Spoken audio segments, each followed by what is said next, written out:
I don't know why that happens every time. It's so very annoying.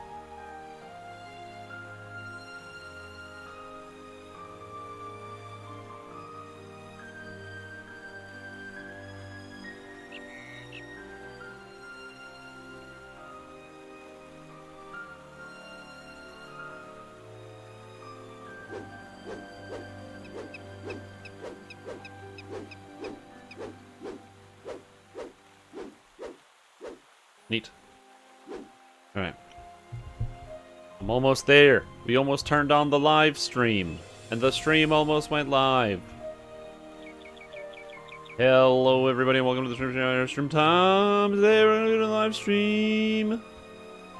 If you haven't heard, today is the day for the live stream on Wednesday.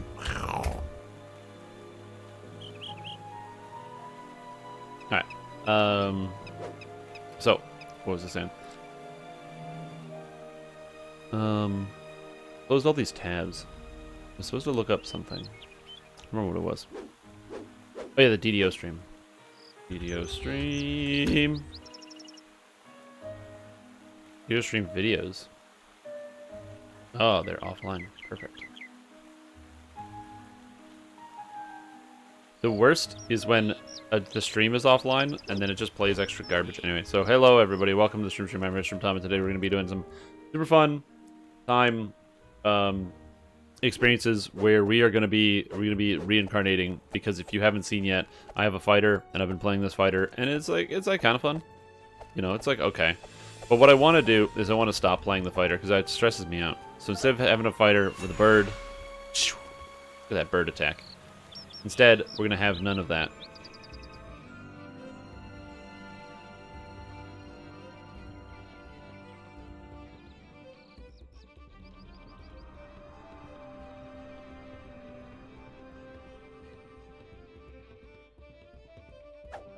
Cool. Yeah. Hello, Article. How you doing? What's up?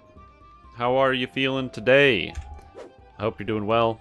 I hope everything is good with you and your family, and you know, all the things that exist. We're feeling good. I'll tell you what, I'm feeling good today for two reasons. One, I'm reincarnating, and reincarnation days are always fun. And two, my cup of coffee is filled with eggnog today. Oh man, that's some good nog. Yeah. I didn't put eggnog in my coffee yesterday because I bought the eggnog and then I made the coffee and I didn't put the eggnog in the coffee. I didn't have that idea. I'm not a smart or creative person, so I had somebody else. You know, it was Mist who tipped me off into the actual appropriate product of course, the nog and coffee, the coffin nog as it's called. So, you know, it took me some time to get there. You've been on Pure Druid Wolf build. Nice. Just so you know, Pure Druid is not the best way to do it. Oh, that was a good heal. Pure Druid is not the best way to do it. The best way is like 17 Wolf and then like some other shit. Just so you know. My opinion has evolved over time. So if you have questions about what to change, let me know and I can tell you what to change. If you have no questions, you want to follow that build guide, it's still really good. It's just not the best. And I can confirm to you now that it's not the best. So that way you're not like, if I don't want you to go and tell your friends and be like, hey friends, I got the best. And then they're like, that's not the best. And then you're like, it's not? I know that. But I don't go back and update older videos. I've had people be like, oh, how come you don't update this older video? And it's like, well, because it has a timestamp on it. And because that would be a tremendous, like, unbelievable amount of work to go back and update all of the videos just because some piece of information ends up changing over time. It's good enough. It was good at the time. Anything you want. I like 2 fighter and 1 favorite soul. 1 favorite soul lets you cast Night Shield really easily, and the 2 fighter gives you 2 free feats, so you can take extra feats if you wanted. Doesn't matter what, you could take like dodge and mobility, you could have spring attack, you could have all sorts of stuff. Or if you don't want the feats, you could take 2 barbarian as well. The benefit of taking a fighter or a barbarian level is that it gives you access to all the two-handed fighting feats. Like, or not two-handed fighting feats, all the two-handed weapons, because you don't have access to them. You don't have access to them normally, which is unfortunate. Jolene Dander. And I'm going to sell out all the garbage I don't need. These weapons are going into a weapon. Arrows and hammer. I have so many items now. I will at some point organize my stash tab thing. Stash? The bank thing. You know what I'm talking about. The bank thing. Oop. Any good EK multi-class builds? I hate multi-classing on an EK. I'm a bad person to ask. I don't like it. But yeah, usually one favorite soul is the correct answer, because it allows you to use you can get some wisdom scaling, which is kind of cool. So if you wanted to put one level of anything, wisdom is usually like, going to be a good goal. Okay, Barovian Falchion, you go in there. Ember Shortbow, you go in there. I can't. Well, it's dying. Epic Ethereal Falchion, yeah, you go in there. At Ferrocrystal Mace, you go in there. Legendary Forge, Sunken Obscurity. No, these are all bad. Heroic Enforcer Plate. Oh yeah, this is a Mythic 4. That's a good one. A Legendary Heartwood. I don't need an extra. That was an extra pull. I have 2 Plates of Winter Solstice. This one's Mythic too, so this one goes here. Cloak of Balance. I do want to have an extra Cloak of Balance, because that's just a good item to have, so I want to keep that. Heroic Memories of Kindness, Molten Silver Gauntlets. Remember how good the Molten Silver Gauntlets were? God, look at this item. Look how good this item is. Pure Silver, Deadly, Double Strike, Armor Piercing. Oh, so good. Ravenloft, come back. Plus, it give you like a part of the set. Okay, Rock Slide Ring. I don't know if I want to... Oh, Amulet of Makers. Goodbye. I want to keep the Bloodbark Bracers because I don't have a copy.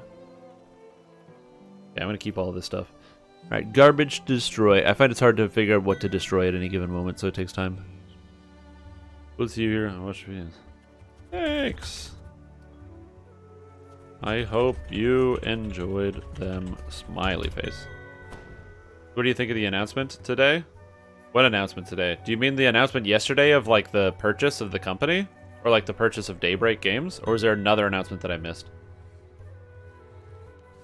I'm now checking SSG announcements.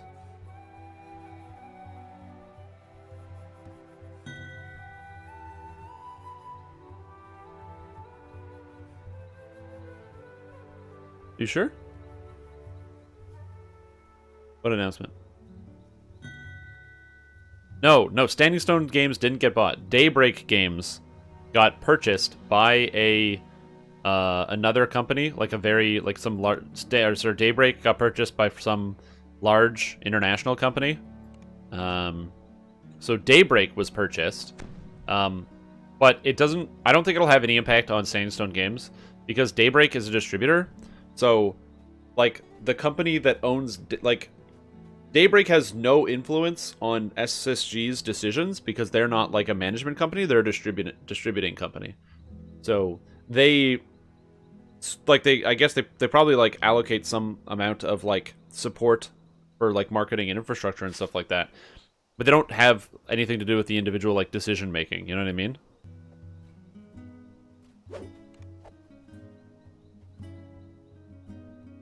Yeah, so like I can't think of a single situation in which this will even affect the game, like just at all. So I don't think if you're worried about it and you're like, oh man, are they gonna like change my video game and they're gonna change a video game? It's probably not gonna change a video game. Video game's gonna probably stay the same for like ever. Good or bad. Video game's probably not gonna change. Oh man, I'm full again? I don't need this shield fragment. Get out of here. Phylactery of Rayum.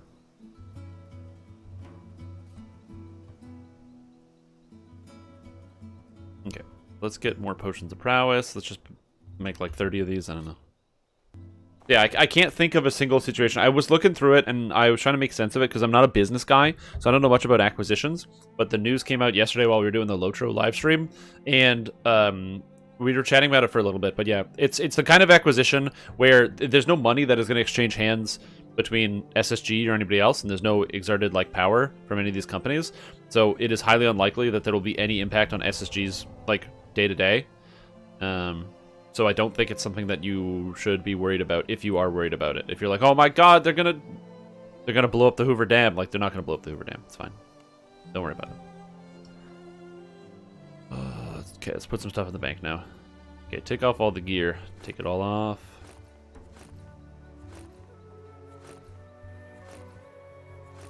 put all the gear in the bank. And I'm going to have to organize this gear. When am I going to organize this gear? Probably during the weekday Wednesday lunchtime live stream. Because I don't want to do the reincarnation process while people can't see it. But I also need a point to organize, a time to organize my gear. And that seems like a good time when everything is covered up. So that way all the boring, you know, moving items in the inventory goes away. Artificer, actually. We're doing Artificer. Melee Artificer. For those of you who don't know, back in the day, I was using Torn, but I am reincarnating now. So the, not back in the day, Reaper Mythic Resistance. Ooh, Magic Resistance. But yeah, Artificer is what we're going to be doing.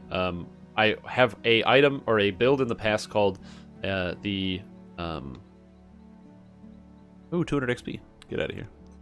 Called the Maverick Hunter build. The idea is I wanted to take, make the character Mega Man X in Dungeons & Dragons Online because I thought that would be a cool idea. So I did that. So I made the character Mega Man X in the video game, which was a cool idea. And I really enjoyed it. It was a lot of fun, but I haven't played that build in 3 or 4 years. So I wanted to go through it and check it out again and see what's up and what's been changed. So that's why we're going to do it. I'm going to be doing a full update to that build guide. So if you're out here and you're like, man, I'd love to know, you know, where that build has been, or you've played it before and you want to get a chance to experience it, well, now will be the perfect time because I'm literally rewriting the whole thing. So that's cool. Unslot a sentient gem. Do you lose the acquired XP? No, you do not. If you unslot a sentient gem, you do not lose the XP.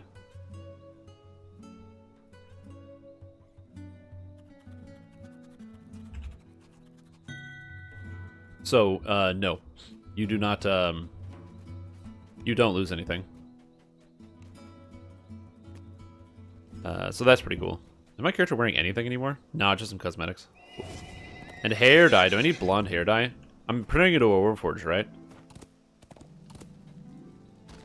Yeah, the XP is on the gem itself. So if you remove the gem, so like, where's Torn? Where are you, Torn? Oh, there it is. So this gem here, if I mouse over the weapon, you'll see it says Sentience Whelm 106665 at the top there. You probably can't see that because it's too close to the top and it's under my overlay. But yeah, so it's 106665. So this sentient jewel has it. So if I take the jewel out, the jewel retains the XP, which is pretty cool.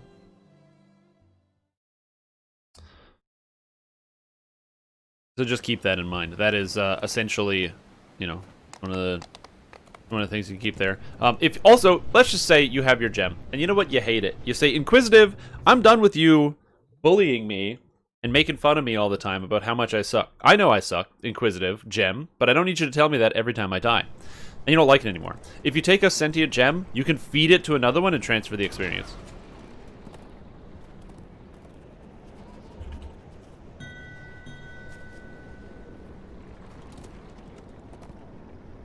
That's what I did with this character. I got sick of it, and so then I got the Gem of Whelm. And Whelm is great, because it's great. Alright, time to reincarnate. How do I do that? I need heart seeds.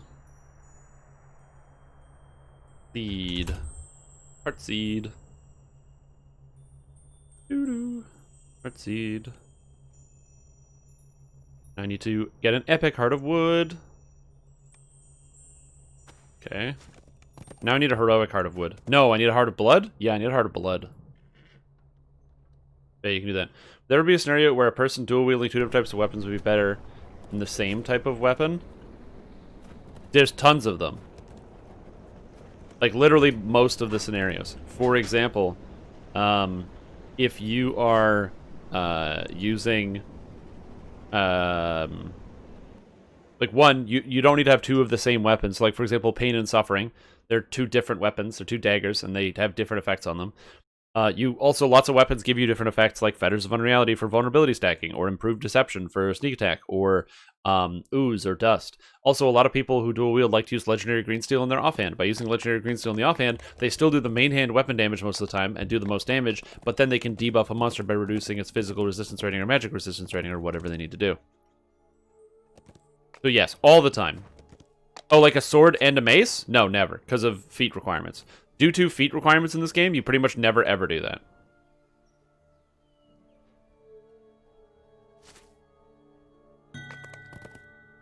I am.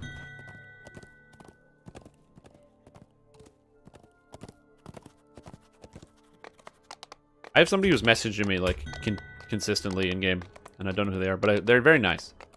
But I feel bad that I'm being not very responsive because I'm trying to do the things stuff. Is Warforged Monk possible? Was thinking about making one. Yeah, Warforged Monk is great. One of the cool things about Warforged Monk is you have all sorts of built-in armor class, and the Warforged tree is really, really strong. Plus, you look cool as shit. The downside is you don't get extra damage on hit with Monk, which would be cool. You should get extra damage on hit, which would be cool, but you don't. Because you should be like, Fist of Iron! And then you get the Fist of Iron. That's not how it works. But yeah, Warforged Monk is very, very powerful. Back in the day, one of the first stream events that I ever did, I got a bunch of people to come together. I got my brother, a couple of friends that weren't really friends or as close friends at the time, but became much better friends afterwards. Actually, that's one of the reasons why I transferred to Argon Essen, was because the people that I played on Argon Essen.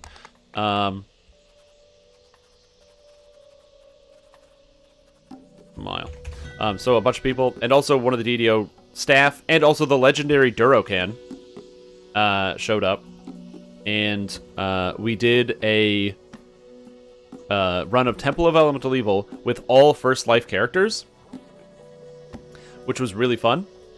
And so it was really entertaining to just run through the entire game with all First Life characters. But we did a Temple of Elemental run. It was I think we had an Artificer, a tank who was like a paladin, or no, it was a cleric based tank, Bash Fistum, and we were all Warforged too. And we had one of the guys was Warforged Monk, and this guy had like 45 armor class and like 80 physical resistance rating at like level 9. It was sick. We did a First Life run, which is cool.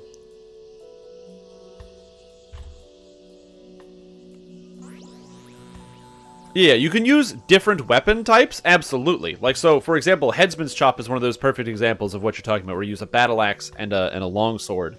That happens all the time, where you use Untold Crack the Sky in your main hand and Soul Razor in the offhand.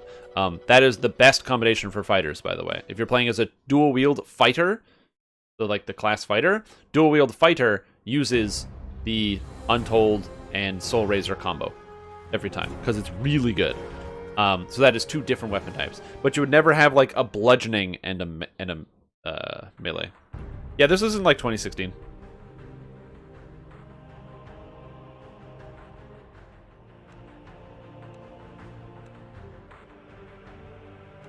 was a long time ago. Downside of fighter is you have so many feats that you get to take, so it makes leveling up really annoying.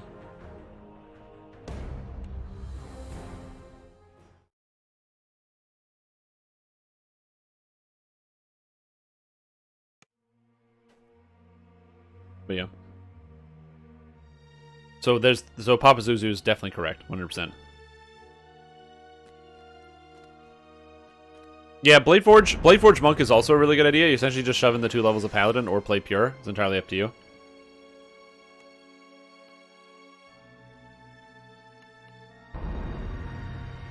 So, what class? We're going to be going with Artificer next time. We're literally going to be redoing the Maverick Hunter build. So if you'd like a copy, if you'd like to read through it yourself, you're more than welcome. I'm going to be following my own build guide and then updating it as necessary.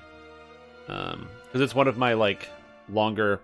Before I realized how fucking time-consuming it is. Because I literally, for some of the old build guides, like the Shrimptom's Acid Arrow, it took me, like, weeks to write. Like, it was just long, and I did all the proofreading. No, not this one. The Van Guide. I gotta update the Van Guide, too.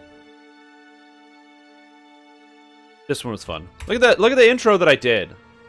I did a nice intro with italics, and I did all sorts of stuff, and...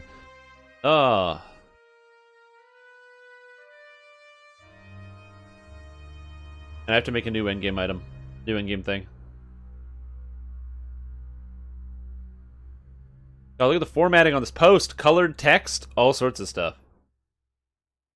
Beautiful. Beautiful. Mwah, mwah. So we're going to fix that. He was an HP AC tank or a DPS tank, if you recall. As a cleric? HP DPS tank. There's no DPS tanks in DDO. I just posted it in chat. This one. I keep posting this link. Some jerk-off uploaded a build guide in October of 2016, so I'm going to review it. Resilience? Lol.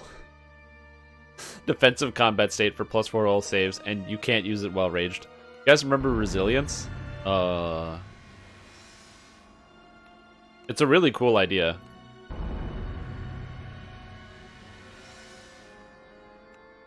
Strength. Shield mastery, yeah.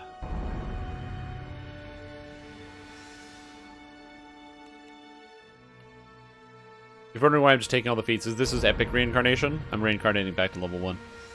So I have to do the epic Healy first to get the epic past life. We'll get there.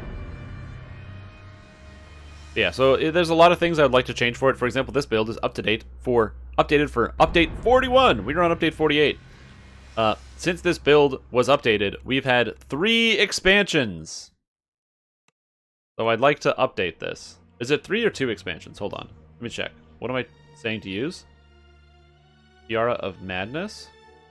No, this is post-Ravenloft. This is a post-Ravenloft world. I don't think I added filigrees in here, and this is using the Stormreach Guardian's axe. Exciting. Exciting! Onslaught to Sentient Jewel. You need a Sentience Toolkit. You can find them by doing any chest that can drop a sentient item or sentient filigree will drop sentience toolkits, but they're reasonably rare. So the best way to get them is in Ye Old DTO store, because I believe they are not tradable. Like they're bound to account when you pull them. I think so. I'm not 100% certain. I could be wrong about that, but that's what I recall.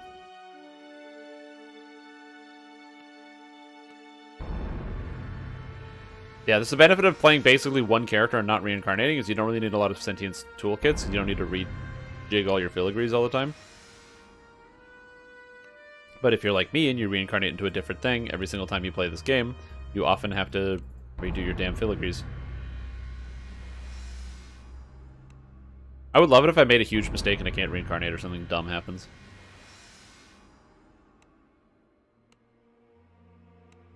Okay. There we go. Hey, spend your enhancement points? Thanks. I gotta go. Okay.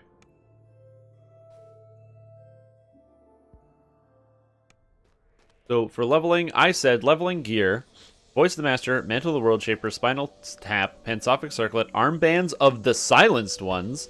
Why did I recommend Armbands of the Silenced Ones? Dexterity, Dodge, Seeker, and Reflex saves? I mean, I don't know why I recommended this item.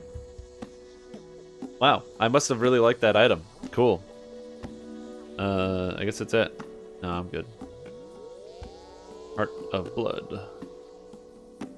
F-Orc 2. Stream. Alright, and now I'm going to quit the game. Because I always quit the game when I reincarnate. Because I've heard that solves problems.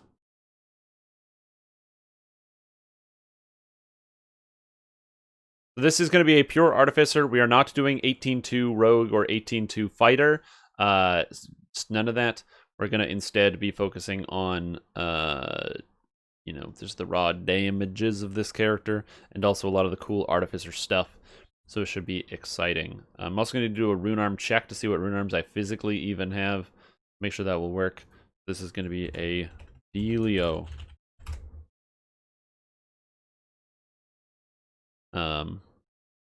This should be interesting. I'm looking forward to using this character.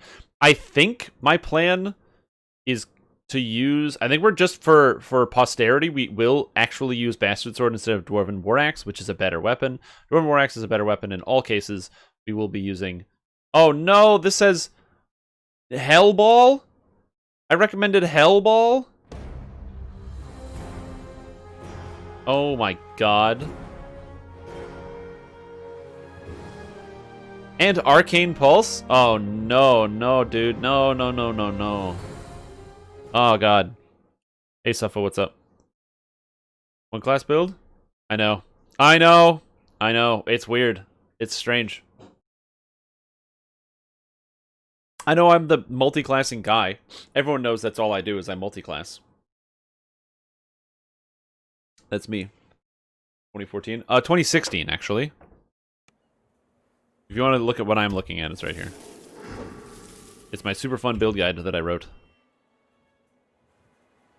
Honestly, it's not all bad. Okay. Let's start with the armors. So, Winter Solstice, I don't have. Summer Solstice, I also don't have. Cool. Armor, that's the Heart of the Prince. Perfect. Now, gloves. Or, oh. Titania's Glory is a helmet? So that goes in here. So now we have a Titania's Glory in here. And now we go to the jewelry. So I don't have a Bloodbark Bracer. I don't have a Duskbone ring, a Lionheart ring, or a Rockslide ring. Wow, I didn't realize I didn't have any of these items. Very cool. And that's all of the... Oh, and the Vambrace to the Summer Court. Cool. So that's good. I'm currently just organizing my inventory. We're going to be watching the DDO stream here shortly, once it comes up. That's why I'm not doing the finishing the reincarnation. We'll be doing the finishing the reincarnation once we come back from that. So in the meantime, I'm just going to be literally in the background just organizing stuff. Although in theory, I could also probably like do the reincarnation. Actually, maybe it's better because then I can start emptying out the backpack. Is this to make a Full Metal Alchemist? No, no, no. This is the build I've been promising for both myself and chat for at least 2 months, which is the rehashing of my Melee Artificer guide. The last time it was updated was for update 41, which was in basically early 2018, and so it's been almost 3 years now. So I want to take a quick look at what the build is going to look like now, under a fresh set of eyes, if that makes sense. So that's what I'd like to do. That's what we're going to try to do. Isn't Shenanigans a Ratcatcher? What the heck? I know. Full Metal Alchemist is the build after this one. So after the build that I'm currently like curating and creating right now, then we will do that. I need to pick one of these to be heroic and one of these to be epic. So Sharn Picker is going to be the epic Sharn holder, and Sharn holder, because it's got an H, is going to be the heroic version. That's good enough for me. Here we go. So I had to reach down and grab my friggin' cable, dude. Grab the cable. Look at my phone. I let my phone get down to 2 low things. Come on. When are we doing the Keen Orb build? Well, okay. Work in progress, man. I gotta go one thing at a time. Although Keen Orb build is also a good idea. I need to add that to the list of things I want to do. I don't know what race to do with Keen Orb. Probably do it as a shifter. Just do it as a shifter life. There's no real penalty for that. Okay. So this character has heroics and legendaries. I have 2 plasma cores. I don't need 2 plasma cores. And they're both Mythic 4? No, they're not. Yeah, they're not. Okay, good. So this plasma core is going to go in here. I'm going to try to eliminate all the items that I have as copies, because I don't need copies. Umbral Soul, Sin Soul. Actually, yes. I'm going to take all the legendary items, and this character has a lot of heroic items. Get rid of all the legendary stuff.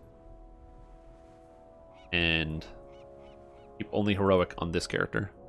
Legendary, Breaking the Bank. I don't need a second Dumpster Fire. Mythic 4. Not Mythic 4. See you later. Heroic, heroic. I don't need 2 Arcseal Brims. We're just going to get rid of one of these. I don't need 2. I don't need 2. Oh my god. Oh my god. I have so many copies of all of these things. Why do I have so many copies of these gloves?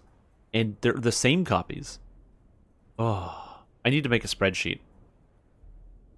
Look at the Shattered Onyx. What is this? Nearly finished? Nearly finished. 2 uncrafted Shattered Onyxes. A legendary collective sight that's got fully crafted. My god.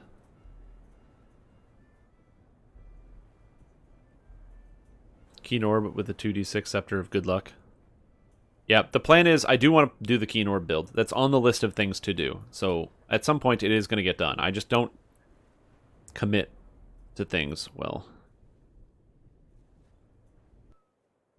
Let's take all this stuff out. Yep. Okay. So let's see. What copies do we have? So I have an extra arc ricochet. Do I need any arc ricochets? You know what? I'm going to be honest. I don't need any arc ricochets. Let's just call it a day. Enforcer coat, enforcer plate. 2 wild cards. This is a regular one, and this is a regular one, so this is going to die. 2 attunement gloves, mythic 1 and not mythic 1. Goodbye. Oh, I have 3 attunement gloves, and 2 of them are mythic 1. Black satin waist. This is not mythic. Legendary. Legendary. Legendary. Oh.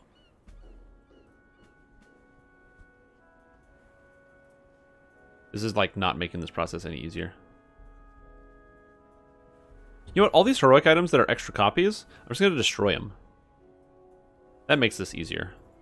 Because I was going to feed them, but they're like 15 experience each. I think I'm just going to destroy them. Arc Ricochet, destroy. Arc Ricochet, destroy. Makes the organization a little bit easier. Wild card, destroy. Human Gloves, destroy. Destroy. Second Arc Steel Brim, destroy. Black Satin Waist, destroy. There we go. Beautiful. Legendary Collective Sight, Legendary Necromancer Bracers, Legendary Amethyst Ring, Legendary. Legendary. So this character has all the heroic stuff. Perfect. Genius. And now I can put all the stuff the other way around. But yeah. A keen orb would be amazing. I don't know if there are any kicking around. I'll have to do some searching, some detailed searching for that build. I have a couple items stashed away, but nothing amazing. And you need all levels of keen orbs, or just orbs in general with offensive stats. So we'll see.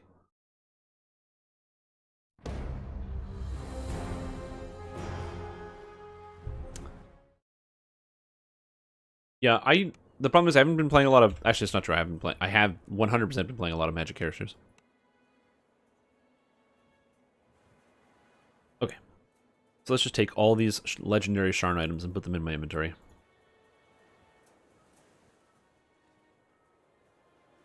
But I don't need both of these skin tight gloves, so one of these is going to die. They're both Mythic 1. Perfect. Break in the bank. Collecting up all my legendary Sharn and my heroic Sharn items into one character makes it way easier because then I know exactly what I'm trying to do. Let's start here. A heroic item. All the heroic items are just gonna die because I don't need them. Mythic and Reaper? See you later. Lunar Crescent. This is a Khopesh. It's a cool Khopesh, and it looks awesome. And it's got Vorpal, and it's Holy 4, and it's aligned. Oh, it's such a cool weapon. I will keep it. Blessed Vestments. A heroic plasma core. Okay, this is annoying. I'm gonna put this here in case I don't have it. This is the problem with actually trying to organize myself. So this plasma core needs to go in here. There's a Heartwood here. Goodbye, Heartwood. All of the legendary items that are in here, I'm gonna eat. Fakecraft mail. Let's get rid of this. Enforcer's coat. I know I already have a second one, so I'm just gonna destroy this. Also, I don't need these cosmetics. And heroic blessed vestments. I already know I have one of these. This is a mythic 4 though. Goodbye. Sometimes these things have to happen. I already have an extra copy of Attunement Gloves. I already have an extra Master Maker's Fingers. I don't know why I have a Slate Scale Capelet. Oh, it's gone now. Heroic Uncrafted Collective Sight. I don't need more of these. I have 3. Cool. Let's just get all of the legendary Sharn gear that I don't have. An extra Hammer Fist. Sounds great. An extra Cloak of Cities Champion. Sounds good. Extra Spectre Boots. Let's keep these here. A Shattered Onyx Crafted. A Glittering Waist Wrap. A Blessed Bulwark. A Hallowed Trail. Umbral Soul. Look at all these items that I just didn't realize I had. Now I've got like all the armor pieces stored up. This is great.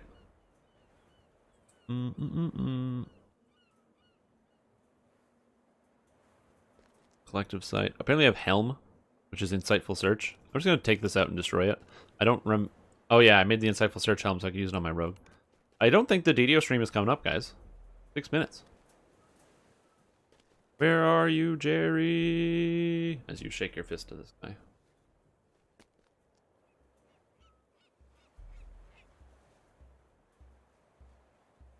I'll just keep the Wild Flame on this character, why not? It's a good item, and I'm going to use it at some point. Also, the Cloak of Balance is a legendary item from Sharn.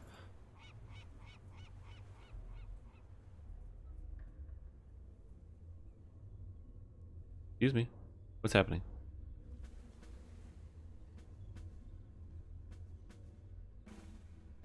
And I have to wait. Are we watching the DDO stream? Because I watch the DDO stream every Wednesday. With the weekly Wednesday lunchtime live stream. Because Jerry will often go through like news and stuff. Where he'll be like, by the way, there's a change coming to the game. And it's going to be this big thing. What would happen is I'd stream here. And then people would come to the live stream. And literally type in chat, did you watch the weekly Wednesday lunchtime live stream? And I'd be like, no, I'm live streaming.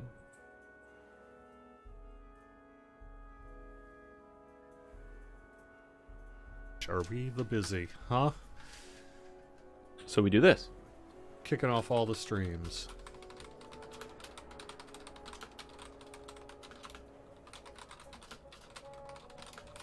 It's been a busy morning. That's why I'm running late. That is why I'm running late. A busy morning. Not on the right. DDO side, but of course I work for both games. Busy on the Lotro side. So the weekly Wednesday lunchtime live stream is a show that is run by Cordovan, Jerry. He's the community manager for Dungeons & Dragons Online and Lord of the Rings Online. Okay. So this is their official broadcast. So when they talk about new stuff that's coming out, new features, events, everything else, we just watch it. It's fun to provide some, I get to be like one of those real streamers where I just watch videos instead of actually providing content myself. It's the best. And yes, I do have express permission to restream this. I asked Jerry directly, and so we've already talked about it. I'm just going to literally be doing all my inventory organization later.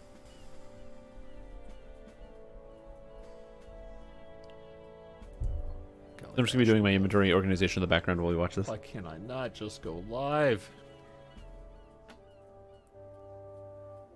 Is it the title? Alright. Oh, hey, Blabo, what's up? The Keen Orb build. Yeah, I'll talk about this. Sorry, my YouTube chat just updated. It just connected me. The Keen Orb build is...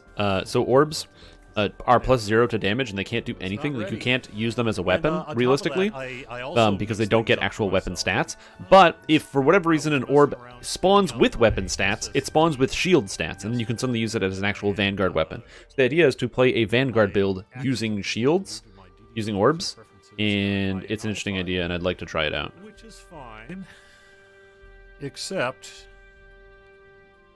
that well, I don't know if it's relevant. that meant all my settings got reset. Like, I don't know if Daybreak being bought is relevant. That until I went to go live this morning. So I don't know that all my settings are set. My hints. Let me make. Okay, thankfully, don't show hints is still on. Ugh. It has been a day, people. It has been a day. So, all right, let's get DDO going. Apparently we have DDO, which is exciting. So yeah, so we'll just be tuning in. Like I said, nothing crazy. If there's nothing relevant here, then we won't won't think too much of it. Crown of Leaves. I think that's it. All right. I think I'm almost good to go. Thank you for your patience. I messed around with this. Yeah, so we'll see what's up. Oh, he's back at it again right, with the... That should be good enough to call it a show, right? That music is so loud. Sorry. No, I'm still not broadcasting on YouTube yet. All right. Come on, Jerry, you can do it. I don't know what he's doing, but yeah, he's trying to figure it out. But I don't think they're going to talk... He's going to talk about if the acquisition of Daybreak, because it's just not really relevant to anything. That sounds really bad, but like... I don't know. I don't think it's going to affect them even 1%. And also, it's really not his place to talk about it. So, if he does, I will eat my words. I will take them like a large, a chicken parm, and I will eat them. Sounds YouTube again. YouTube has been causing me nothing but trouble since like September. But I think we're just gonna have to roll with it. I'll re-delete the source and try to recreate it later, but I'm not gonna do that. Yeah, he's just doing some stuff. But yeah, so it's just 1 hour a week so we can catch up on news and what have you, you know? And then also I'm just doing busy work in the background, like organizing character inventories and stuff. Just a bunch of crap that you don't want to watch anyway. And we can talk about what happens and the new exciting things that are going on with the live stream, which is cool. Because new exciting things with the live stream are cool. Like I'm looking forward to likely what they're going to be talking about. We're gonna have to talk a little bit about it, but for the most part, probably not too much.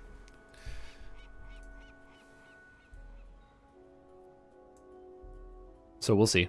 Well, with one less chat to deal with, let me just go ahead and do that. So.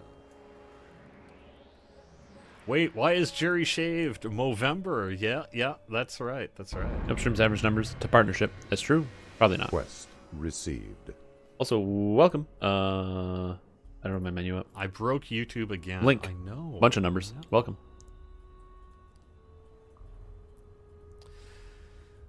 Hello, Jerry. Sean. Hello, everyone. All right. Let's. I actually have this going now, so let's give this a shot. Hello, everyone. Welcome to the weekly Wednesday lunchtime live stream on Twitch, YouTube, Hi, Jerry. and Facebook. Normally YouTube, except I'm not there right now. And for about the next hour here, we're gonna do a little bit of news and talk. I'm gonna be running around the Feywild, just doing some random news and questing. talk. It has been a couple of days, hasn't it? Yeah, the news has been plentiful. Plentiful? In recent days here. So I guess let me just What do you mean, welcome Lord of everyone. Jerry? Plentiful? Mention that there was a big bit of news that we ended up commenting on yesterday, where our publisher, Daybreak Games, They're talking about it. Is being acquired by a Swedish company called Enad Global 7. First time I've said that out loud, and I think... No! What's happening? Why am I lagging? Did the internet die? Is the internet... No. My stream's going. The game is still going. What happened? Oh no! The stream died. Literally, you said EG7 and the stream dies. It's like the Illuminati over here. What? Stream info? I don't... Oh no! The stream died. Ugh. The friggin' Illuminati. Okay, never mention this company by name. Let's never do it. I don't want to get taken down. Oh my god. Yeah, this live takedowns, man. The live takedown. That's crazy.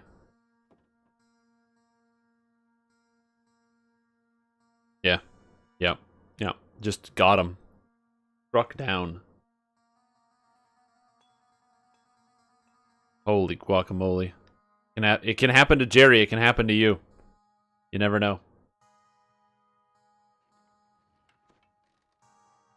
There's a name of magic spell of some sort. He just said, he's like, I've never said that out loud. And then the stream goes down. Now, I will say, if that was a joke, if that was an elaborate joke, that would be very, very funny. What was an elaborate takeover? No. It's completely unrelated.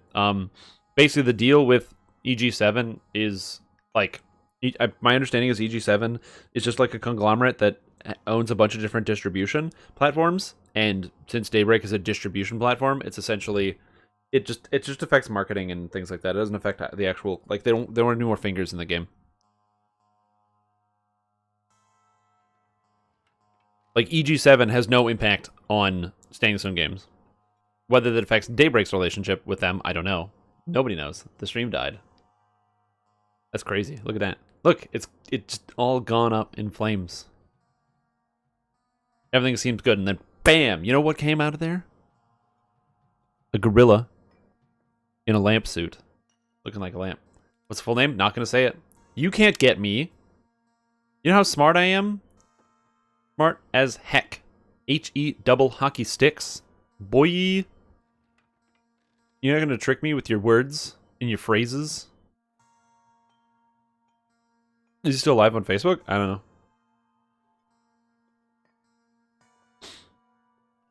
I haven't used Facebook in a really long time. I can check.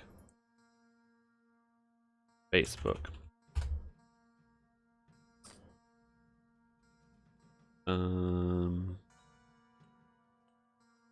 Let's see. DDO.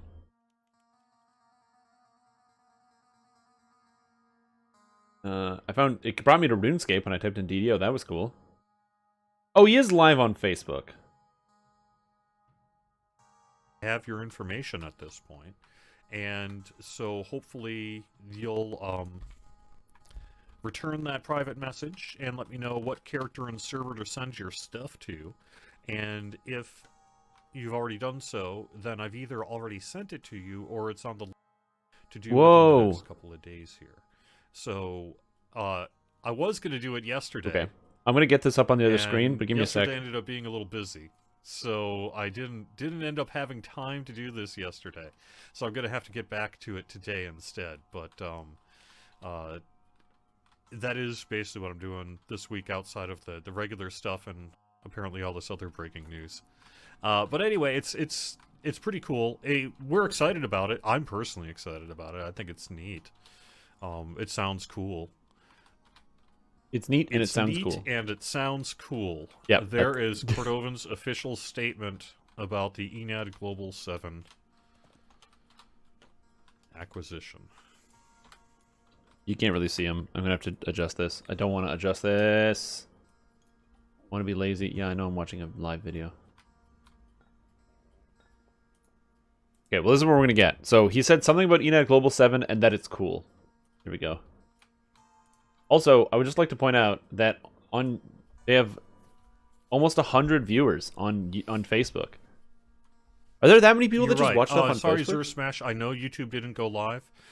I ran into an error in XSplit when I tried to go live where it said I have reached my API quota. Okay.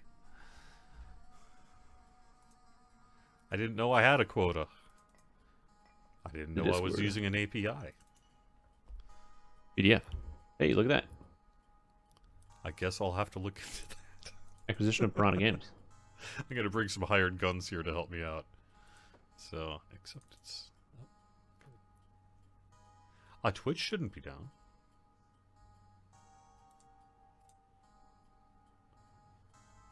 Whoa. Yeah, we can look at this. And Twitch is definitely down. I'm looking at this presentation right now. So, blah, blah, blah. Enad Global 7. Introduction to Daybreak. Leading MMORPG developer and publisher. That's an interesting title. The pioneer of online games with the release of Request. License agreement with Marvel. 178 million total registered users. Potential leverage for marketing and reactivation. That's an important thing. Reactivation. GM, Daybreak, Jason Epstein, Executive Chairman, Daybreak, and Jack Emmert, CEO, Dimensional Inc., and Standing Stone.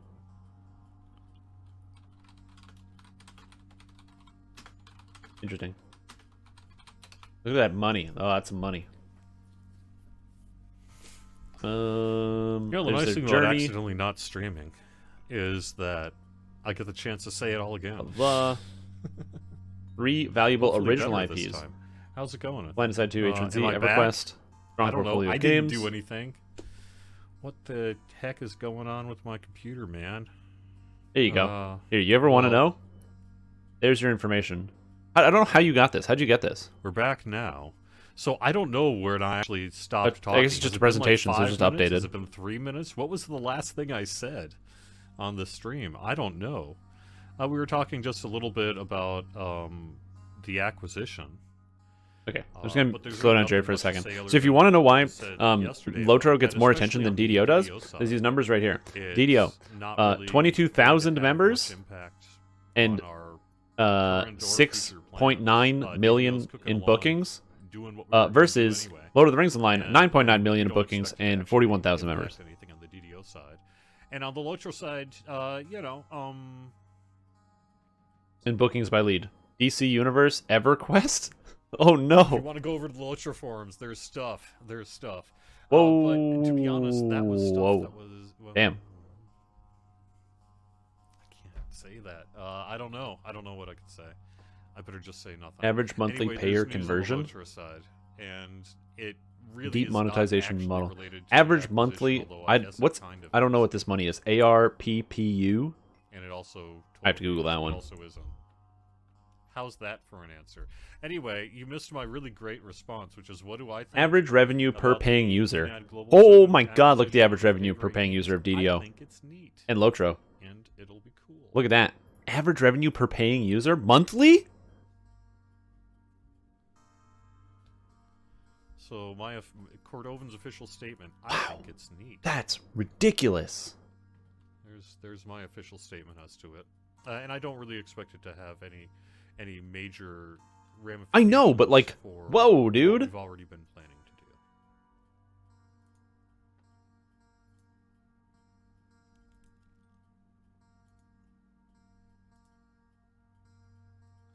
And also, you can see that the fastest growing I games have for one like purpose. newer users, PlanetSide 2, DC Universe, and Dungeons and Dragons see what, Online, some of versus like our EverQuest and corporate Lotro, which entities, have like the largest older user bases. posted DDO in brings in more new various players than places. Lotro? That's weird. Oh, really? We said that? Okay. Damn. But you know what? We said that. Robust so- growth opportunities. Lotro Well, plan. Planning a visual and what do I technical think- updates so for here's what I Lotro guess I would for tell you, PC just- and next-gen just from the consoles to community capitalize side. on Amazon's Real highly quick, publicized what large do I think investment is in the actually LOTR good TV for series. You as a player. Wait, in next-gen terms of consoles? corporate What is ownership. this? One of the things I think you will find a little bit is I don't know how you got this.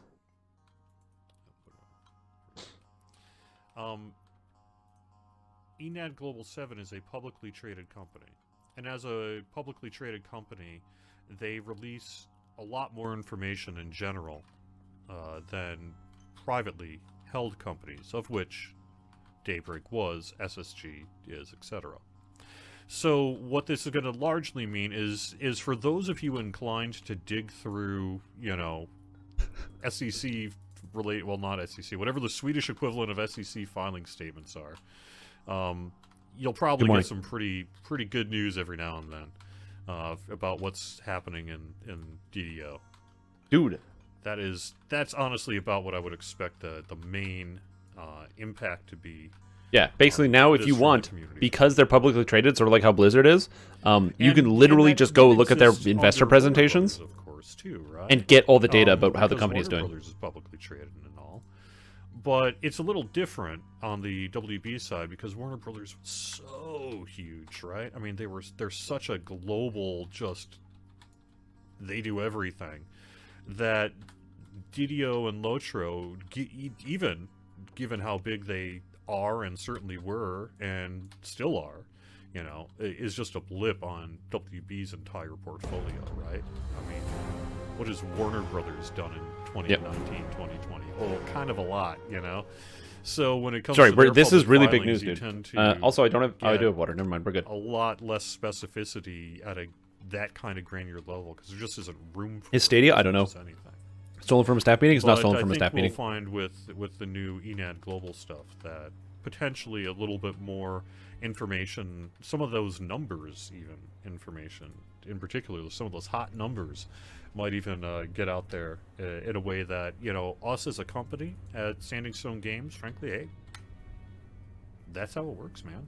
If that's the operating system going forward, then well, that's the operating system going forward. Yeah, man. basically. Yeah, he's trying to. So basically, what he's talking about here. So if you guys didn't see this, we were just looking at the investor presentation that was done by EG7 about their acquisition of Daybreak and the amount of money they're going to make, and they do a very thorough analysis because they have like people whose job it is to do economic analysis and what have you. Relocated to Sweden. To just straight up no. look through all of the money that these companies make. So this is, the people that they work with, their global coverage, all these different game companies that they will now actually have access to as part of their distribution, and they look at all the money, which means literally all the money is posted. Yeah.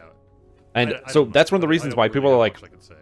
this But game is dead. My understanding But is then when that they look they're at, like they said, largely- robust opportunities for growth, because they have to talk about this stuff long term.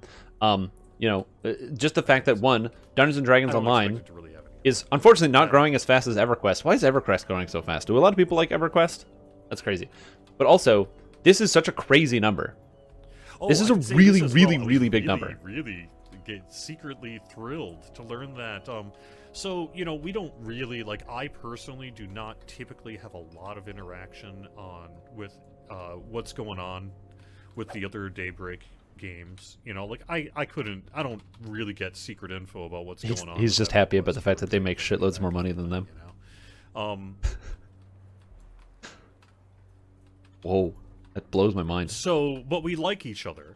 And occasionally, you know, as community people and marketing people, there are times we get together as, you know, I have to represent SSG at Daybreak meetings occasionally, and those meetings involve marketing and communications and such, and those involve the other studio. So it's not like I don't know their names or know how to email them and stuff, but we don't typically have a lot of interaction with each other.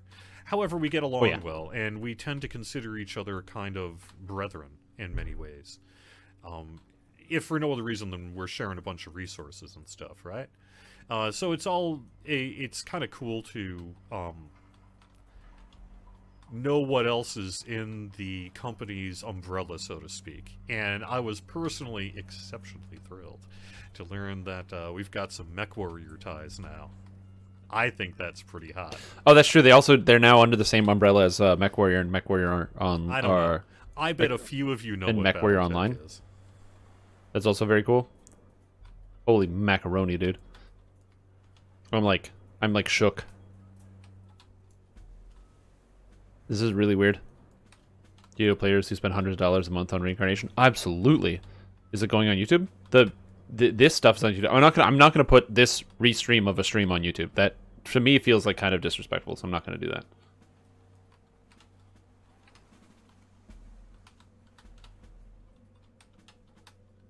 But I don't know if we're gonna get any other information about that.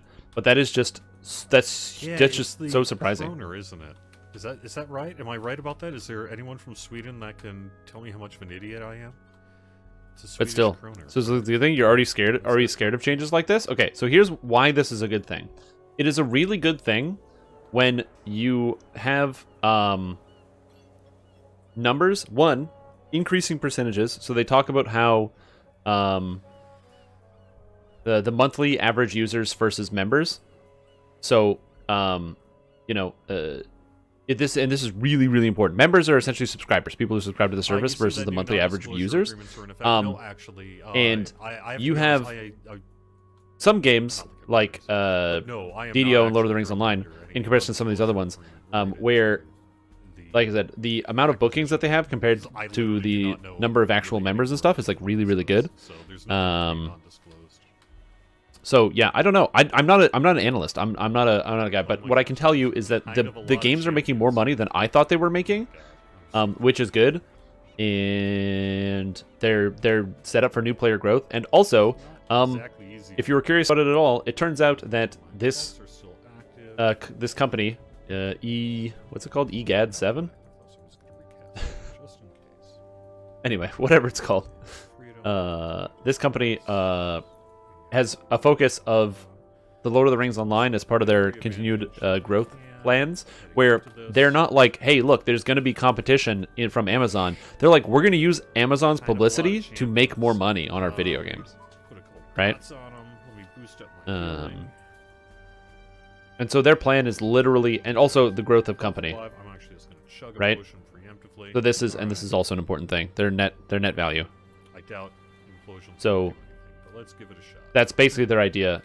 Is they're planning on they have like their different combined groups. So they talk about the yearly sales and what have you, their games and services, what they're going to be doing once they actually make this one combined group, and they're going to talk about the revenue from their different things.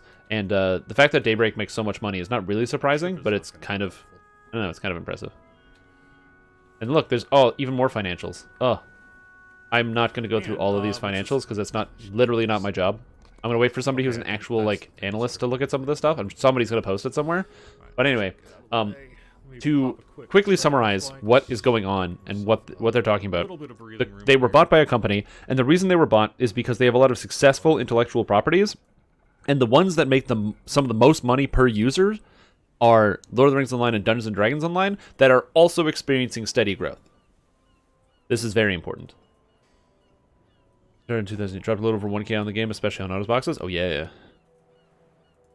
Yeah, booking is subscription, exactly. Yeah. You need to have a live subscription.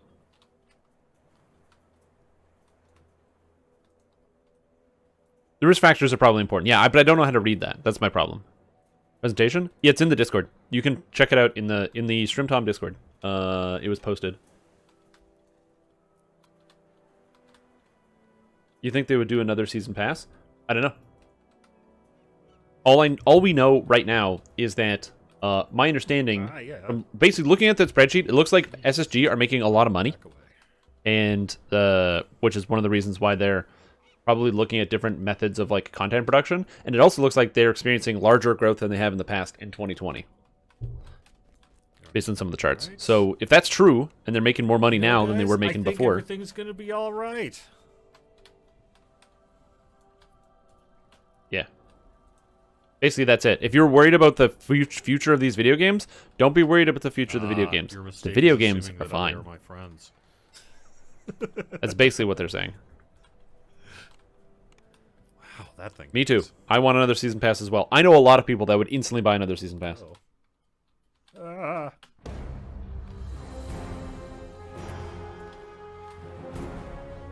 So yeah, that just kind of blows my mind.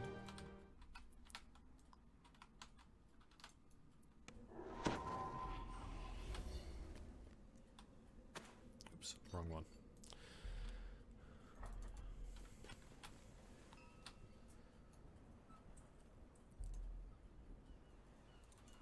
Season pass with DDO.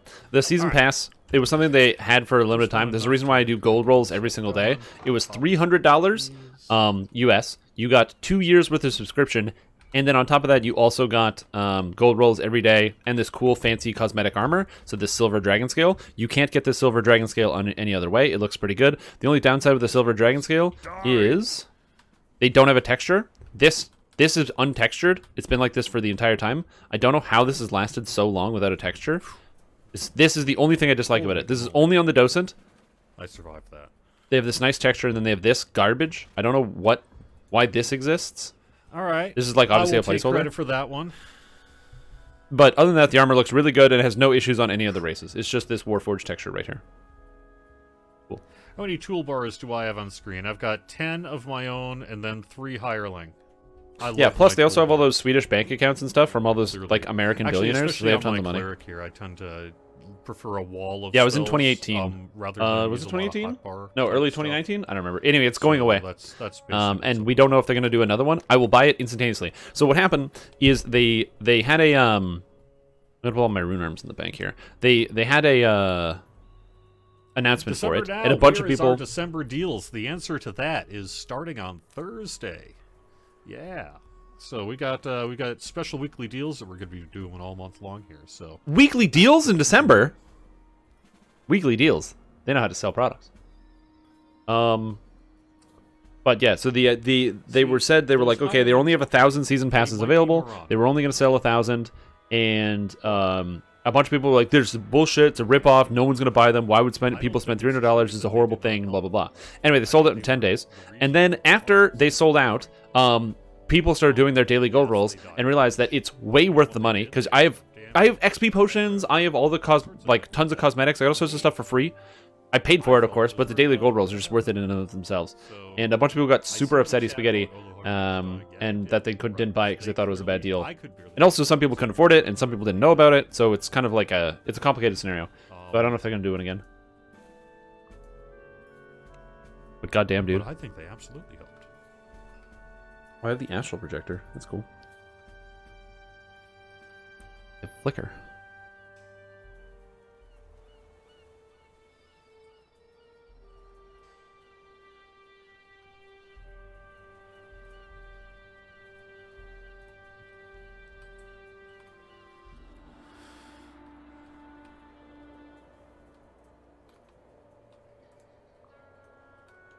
Maybe my attention with mentioned. He said every week they're doing deals. Any shares left? No. I was actually talking about buying shares today. Yeah, I mean, I hired them to die. Oh, like in the company? I don't know about that, but yeah. Thing to say. Yeah, SSG is horrific at marketing. Absolutely. They're fine. I absolutely agree with that. They're not coming back. It's their choice, I think. Kind of. Oh no. And boom. There we go. Oh man, Well, all let these me give people. this one more shot here. Lord of the Rings Online might be coming to console. Yeah, really and then should people not are like, be but what doing about this. DDO? Sorry, kid, your DDO doesn't make enough money. Here we are. Which is so funny. Oh, DDO. Poor redheaded stepchild DDO.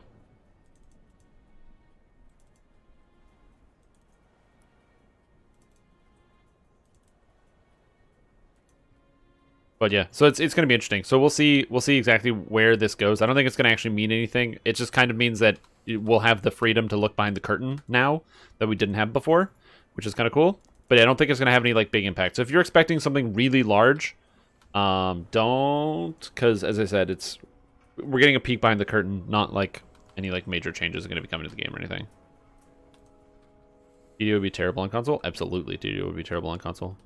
A major rewrite of the entire backend code would be sick, though.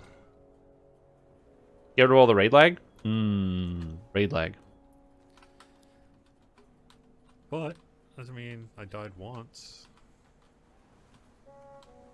We'll see. Maybe it's a monk or fighter. Just get through this with Yeah. one death. My favorite is when people are like, but Yeah. monks have so many keybinds. And it's like, no, they don't. You just cast Fist of Light, Stunning Fist, and call it a day. So, I talked about Movember. I talked about Extra Life. I mentioned really all I can about the ENET Global stuff. I mentioned how awesome it is that apparently they own MechWarrior Online, and that means that we have a Brethren Studio and MechWarrior Online, which is pretty He's just going to send an email and be like, yo, let me into the beta testing for MechWarrior Online. And I totally want to do a DDO BattleTech crossover. That'd be sick. I'm Yo, sure could they you imagine if there was a totally want to DDO spend MechWarrior millions of dollars crossover? on my great idea for a DDO BattleTech crossover. Yes, that's a great idea. We need this. Now that it's all under the same umbrella and they own and the intellectual property is owned by the different company, we should totally have a DDO MechWarrior crossover. That'd be the best. No, wait, dude. We go through a portal and find the MechWarrior world and realize that we need do Warforged have Titans. a patch that is in the works for next week. Oh, patch for next The week? patch is mostly just some bug stuff and getting ready for the holiday events. I don't actually think we've had time in marketing to figure out the Festival Jester yet. But my assumption is the Jester will show up either this week or next week and then go away, you know, a week after the event ends. Or the coins will start dropping either this week or next week. And then the Jester will show up the week after, and then it'll be reverse order in January. So stay tuned for that. I would imagine, if not this week, then that would be next week that the coins will start dropping. I think we might be waiting for the patch, so that might be next week then. I'm turning off We'll the see music. where we end up going with that. I'll have more info on that.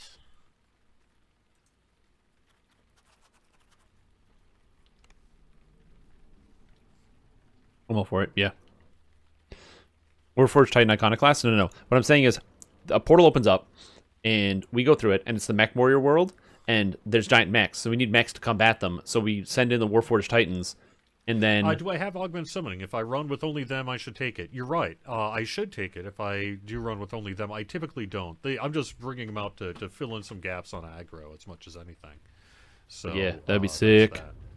And yes, my brother All would be right, let very me interested see. in that. Very He's a first big edition MechWarrior here, guy. Boot Hill Gamma World MechWarrior. Oh, maybe, maybe I should do that. Maybe at the end of the stream here, I should quick pop upstairs. I know I've got it here, and I can show off some of my old goodies from back in the day. We used to play Mech Assault on Xbox because there was no access to like computer games for like the actual MechWarrior series. Mech Assault's close enough. And then you actually get into real MechWarrior. Acid Sork to melt/rest the mechs. There you go. Now you're thinking. Does Doris really turn into a Titan? Yes. That's the ending of Soul Splitter. Release a Santa hat. She doesn't turn into a cosmetic Titan. around You the take her holidays. soul We have out. not, actually. Or you So, put her soul into an Iron we Defender. are limited to some extent what we can do by our license terms, and generally they try to be pretty sensitive about bringing in religious denominational holiday events, things like that.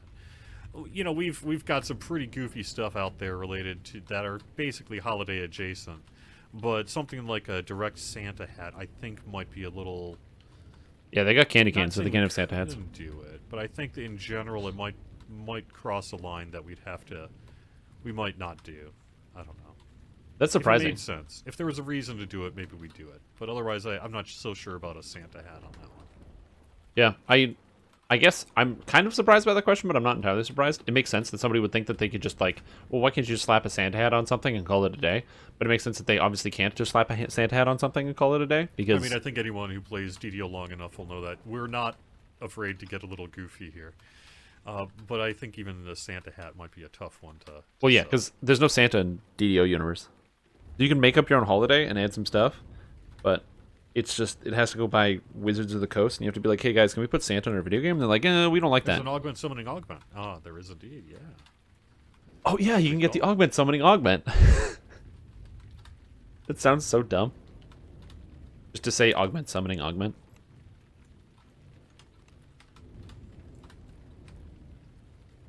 Shroomtime birthday celebration, a freestyle Yeah, I of mean, at 100 the very Acidos. least, it That would be they like should a do red that. and white sleeping cap. You know, I mean, we would have to. But we just got out of elves. General. It's true, we do have elves. It is actually completely and fully reasons, I accurate. guess. We would not specifically reference a religious holiday or something like that, but Green hat and call it an elf hat. it would be something like a red and white sleeping cap. But yeah, I don't know. That's interesting. Totally. We could spend some time talking about the news. I don't know how relevant most of the stuff is because This like hit hard. I've actually found the vine blights to be some of the tougher mobs in Feywild. yep. Uh, Don't worry. red caps. I mean, some of these things are all real tough. Don't worry, but Jerry. these Everybody blights, finds the man, vine blights they to be the just hardest dish mobs in out Feywild. damage and tend to take it. Can you believe that the vine blights were nerfed? I don't think I can destroy. They were harder before this. Or at least The patch of Feywild nerfed all vine and twig blights. Because they used to be resistant to all elements, and now they're resistant to no elements, yeah, which I is a mean, we have significant freaking improvement. tinfoil And they're hat. weak to fire. So clearly, we get goofy sometimes. But And they're still yeah. annoying as heck. It's HE double hockey sticks. Oh, good. speaking of red caps, last Sunday I did a holiday themed. And speaking of holidays, I did a holiday themed special for the tabletop show that we do on Sunday nights called D&D Night on DDO Stream. And this Sunday was a Thanksgiving-ish one-off that I think you might find pretty enjoyable. I really had fun DMing it. I thought the concept went pretty well. I thought the players did Oh, man. excellently, and a good time was had by all. So if you want to check that out, you can. Reason I bring it up is that I threw in some red caps, in part because they're in Feywild, and in part just because they're red caps and kind of cool. And I hadn't really No. done a lot of red cap You can't avoid the combat Kelpie in AoE damage. Dungeons and Dragons like the tabletop before. Those things are pretty tough, man. They don't have much health. I mean, they're not terrible, but they're about average, health for what you Yeah, I hate expect for Kelpies. their Kelpies suck. challenge rating. But holy heck, do they dish out the damage? And the reason they dish out the damage so much in tabletop is that that kick can do up to 3d10 plus on a successful kick, and the save against What it pen and is paper campaign? non-quest. Oh, he was just talking about how he ran like a fun for funsy pen and paper event. He's Save knocked down. Constitution Oh man, save? he I is can't like remember which completely one out it of is off mana. the top of my head now. He cannot It's complete this something like quest. that. He has mana potions though. I think it's dexterity save. To do like 3d10 plus damage, which is a lot of damage in tabletop. And so He crit, I though. threw Grooby, from DDO Stream and the rest of the group at it, and I almost decimated them Ooh. with 3 Rip. red caps at level 7. Tomb of Horrors or Tomb of Annihilation. There's 3 of them against 3 red caps at level 7, and they just about Oh, that they reminds just me, I about think wiped the party. I need to follow up on something. There's something Dungeons and Dragons related that I might be doing as like a cool combined event thing, but we'll see. It's a big maybe. Right. How far Big away maybe. am I from the shrine? I could probably maybe get to it. Yeah. A bunch of people have asked me about doing an actual D&D thing, so not like Dungeons and Dragons online, but the actual like D&D, and so we'll see if we can actually do something like that. Okay, that's fine. I will revive. I got my dice. Look at me, I'm a nerd, everybody. I got dice in the video game. Yeah. Right away squished. Maybe I should have run away a little first. This is gonna be a long All fight. right, let me chug a potion. Let me get my health back. Let me kind of do some running. I don't know if he's gonna beat this Give quest. myself a little space to buff myself up, get myself some healing going. He's almost at the final boss though, but that Fomorian is instantly gonna kill all his friends. Get back to the shrine. You trip and fall, Okay, fall drowning in a small puddle. Give No, myself some buffs. I can't swim. What am I, a character from every video game ever? No, Shield Guardian, attack the vine. Got it. Oh man, he still has like 30, at least 30 more vine and twig blights to get. Wait a second, did that thing just heal from light damage? Is that what I saw with the light bearer? Let me try to proc it again. No. No. Okay, that was. It doesn't heal from light damage. Could you imagine if light bearers healed from light damage? That would be a cool mechanic. Trick, man. Be a neat design. Yeah, Why doesn't my that's hair do fine. this? So let me Why take out is the it vine when I went to blade get a first and haircut, see if I can- they didn't cut my hair? if that helps. I was like, please cut my hair, and they were like, no, we will not do this. Which was really dumb. I don't think we're going to learn anything from this. He's probably going to talk about the deals for the week, but I don't think anything else is going to happen here. So we're going to kind of jump off of this for now. And we'll end this. So thank you for Jerry. But yeah, so if you guys want to talk about the EG7 investor stuff, it's very interesting. But yeah, important things. Daybreak's user cohorts show extremely long-term engagement and stickiness. 65+% of bookings for each game comes from players who have been playing for 3 years or more. New players continue to join communities with increasing monetization potential as they stay longer. Basically, what this is saying is that they have that when new players join, they spend a lot of money and they're more likely to stay than in other games and in the industry and stuff. Anything interesting? Yeah. Did you see the document posted in the Discord that I'm kind of looking at here? This one about the acquisition that was done by Enad Global 7. Did you see this yet? Where they talked about the money that is made and the products. Also, there's a reason why they put Lord of the Rings front and center. So they got, Daybreak boasts one of the best third-party IP portfolios in the world with DC, Lord of the Rings, and Dungeons and Dragons. And you got the monies. Look at that. Like I said, they made $6.9 million in their bookings. And sorry, monthly average users in Dungeons & Dragons Online is around 46,000 with 22,000 members. I'm assuming members are subscription-based things. People have paid the money because they wouldn't separate it out like that if they wouldn't. And then on top of that, you've also got Lord of the Rings Online at 9.9 million year-to-date bookings with 108,000 monthly average users or 41,000 concurrent members, which is a big number. The members that's a lot. It's a lot of money per month. It's also important to note, though, that I find very interesting is that PlanetSide 2, a game that I thought made way more money, made less money than the Lord of the Rings Online. Which is genuinely surprising to me. But I think it's this problem right here versus monthly active users versus members. I think the problem with this game is that it's too free, basically. And then also, I love EverQuest. 11.5 million year-to-date bookings. Amazing. Since 1999. It's a lot of money. And then you've got diversification. So the actual number of bookings. Of course, DC Universe taking the cake. DC Universe taking the cake? And then EverQuest, and then Lotro. DDO do more money than Lotro? No, Rogu. That's why Lotro has better user interface and better features in everything, and they get cooler expansions and better cosmetics and more art. Because they make way more money. However, monthly average, this is the spending, ARPU, is average revenue per paying user. Average revenue per paying user monthly is $65.2.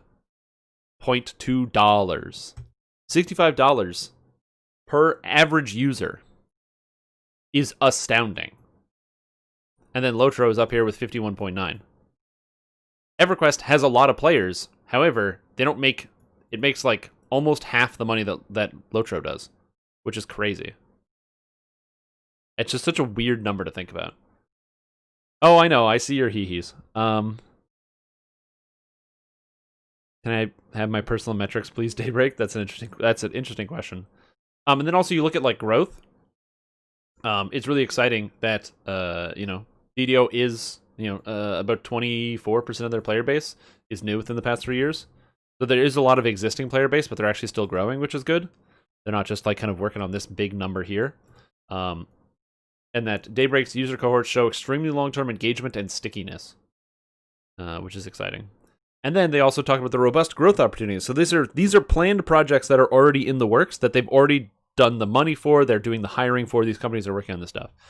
DC Universe Online, modernize visuals, upgrade key game systems, and add brand new large content update to capitalize on next-gen console growth cycle for significant growth opportunity. This means literally nothing. But Lotro upgrade, planning visual and technical updates for Lotro for PC and next-gen consoles to capitalize on Amazon's highly publicized large investment Lord of the Rings TV series.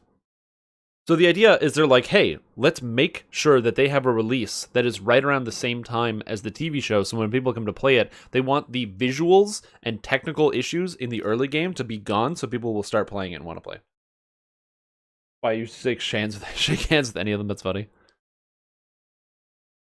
And they talk about the financial development and how, they've made more money. Significant product investment contributed to higher revenue in 2020. Very resilient growth during global pandemic. Reactivated new players continue to play and stay in communities after initial lockdown period. Uh-oh. That's kind of interesting. And there's more stuff here. There's a bunch of business gibbery-jew that I don't really understand. Like, I understand the pro forma, but I don't know how I can really relate to most of this stuff. And then also the risk factors. Again, I don't really know entirely how to read a lot of this because I'm not a business guy. So I'm not going to read through all this.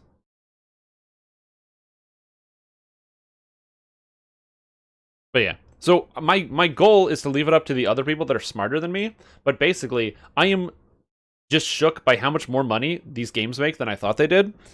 And that's really good. Basically, and what Jerry said about it was that the simple idea that they have here is that they don't publish this information because they're not a publicly traded company, but EG7 has to. They are that's their obligation to their investors. They have to post these information, so they're not unhappy with the and they're good with the business. Just they're probably not going to talk or comment about any of the numbers. So this is free to view if you want to view it and invest. Invest today in your future. But now we're going to talk about the future, which is the character build we're playing today. Okay. So, this character is going to be a... You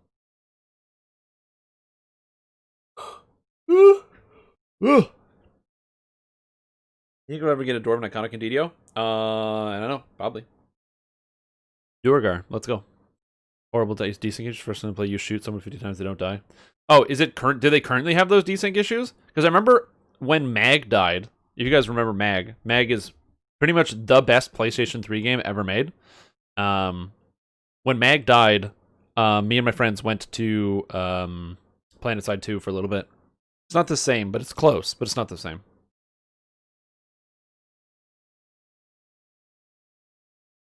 Is this the one titled Maverick? Yes, it is. If you'd like a link, I'll post a link for you right here. This is the build that I'm currently playing. I wrote this, and I'm replaying it because this build hasn't been updated since update 41. So I want to do that. Dwarf Battle Mage, yeah. So according to my build, I said that you should go with 13 Strength, 13 Dex. No, with a +1 Strength and Dex tome. I said you should go with a 12 Dex. I take Precision, apparently. 18 Con, 18 Int, 8 Charisma. Why? Because this character takes single weapon fighting. I would like to take two-handed fighting instead of single weapon fighting. Exotic weapon proficiency.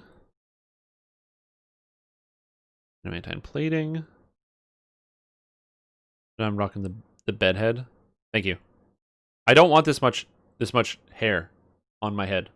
It's too much. I asked for them to cut it off, and they did not. Battle Rager smell. Yeah, they send when you play as one. When you roll it, they send you a card in the mail, and it's a scratch and sniff. So I was supposed to take single weapon fighting, exotic weapon proficiency, adamantine plating, precision, quicken, improved single weapon fighting, improved crit, greater single weapon fighting at 15, maximize or insightful reflexes if you took completionist. Okay. So single weapon fighting, exotic weapon. All right. So why can't I take? Do you need a +1 base stack bonus for exotic weapon proficiency?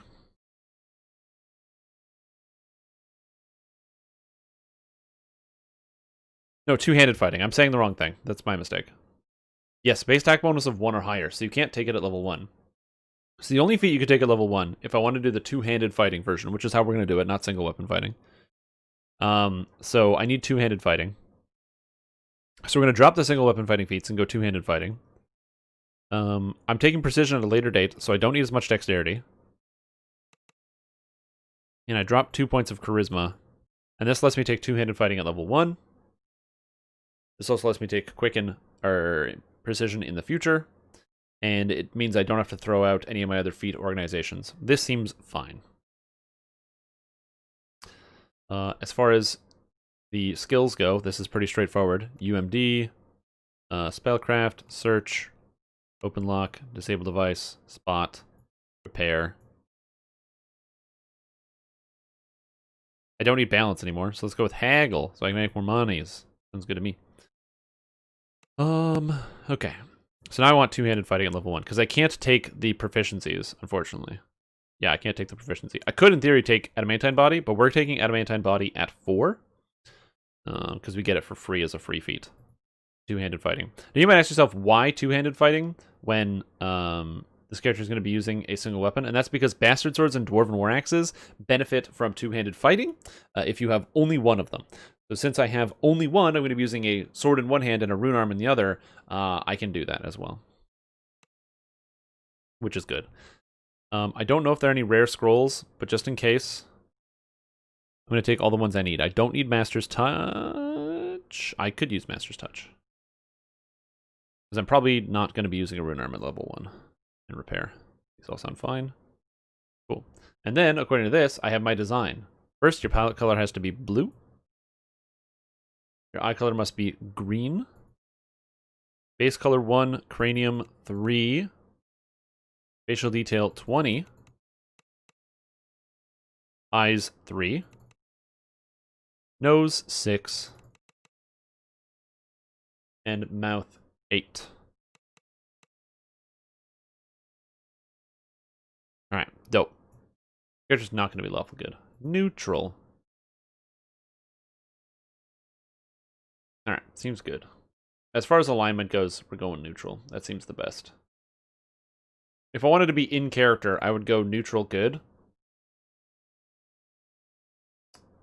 But we'll be in character. We'll go neutral good. Sounds good enough to me. This character is apparently supposed to take Burst of Glacial Wrath and Dire Charge, which is amazing. And now we're going to turn the music back on, because I didn't turn the music off so we could hear Jerry. If we miss whatever the specials are this week, I apologize, but we miss whatever the specials are this week, most likely. Like, I don't know.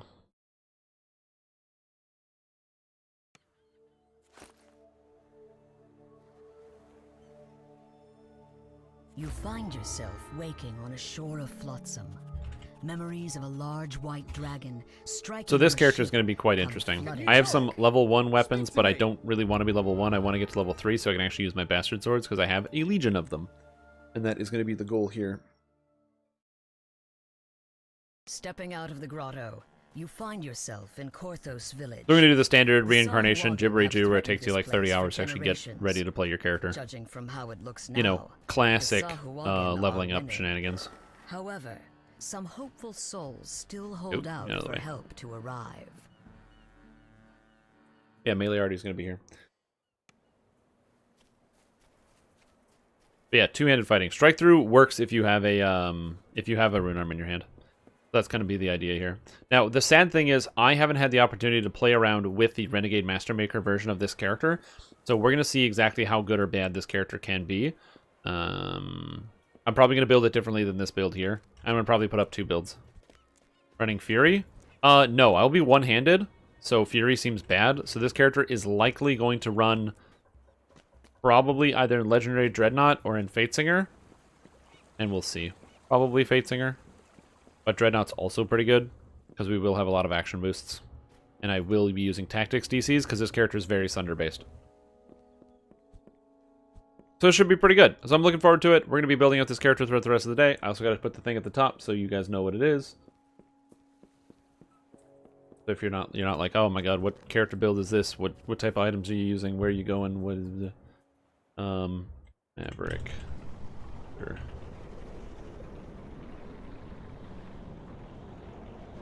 Might not be very descriptive, but it's good enough for me. Why Fatesinger? Because Fatesinger gives spell power as well as melee damage, and gives you good burst.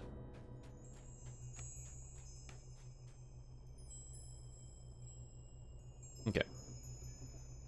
Now it's not... Although that was a fun build to play.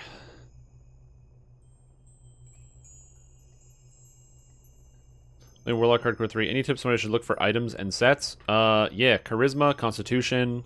With the new sets, you can use the old sets. I did Celestial, but you can probably still just wear the medium set for the light damage. Am I gonna make it all the way to level 3? Oh, almost. I'm almost level 3, which lets me skip all the entire gearing process. I got 500 XP for an 89, 83, and 4,000. Hell yeah, man. Boom, I did it. I'm all the way to level 3 without even having to do anything. 15 arty, 5 arty? No, it's going to be 12 arty, 8 arty. How did I go up here and not click those buffs? It's just for the move speed. Reincarnation. This is a reincarnation. I am revisiting my Maverick Hunter Artificer build. I played this character a long time ago, and I wanted to visit it again, because I haven't really gotten a chance to play around with Renegade Mastermaker and some of the different effects, so I wanted to see how it performs. 12 arty, 6 arty, 2 arty? Yeah, that's probably pretty good. Because a lot of people have played this character, and they enjoy it a lot, and I haven't played it since I started... or since I wrote it a long time ago, so I wanted to revisit it now with today's modern mechanics. Come back to it. It's the you gotta run it back. What we gotta do, we gotta run it back. And I get an extra point. I guess we put points into balance. Actually, I kinda wanna do jump. So we're gonna do jump for this one, because having more jump is good. Make an extra spell. I don't care about any of these spells, so we're just gonna take inflict damage, maybe? No, I'll have to take Shield of Faith. And we're going to take another level, put another point in, and we're going to take Bastard Sword Proficiency here at level 3. We're using Bastard Swords. I am aware that Dwarven Axe is better. Dwarven Axe is a better weapon than Bastard Sword. I don't care. I am sticking to the build. I get 1 spell from this list, so I need to determine what spell that is. So we're going to go DDO, Rare, Scrolls. Just to make sure we go through the Rare Arcane Scroll list.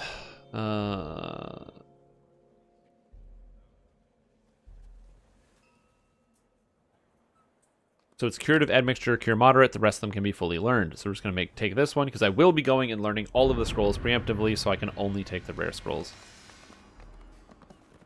Cool. So what exactly do we want here? There's a couple things that are really important right away. So number 1, Arcanotech. I don't know if we're going to be spending any points in Arcanotech, but we will be spending points in Harper Agent.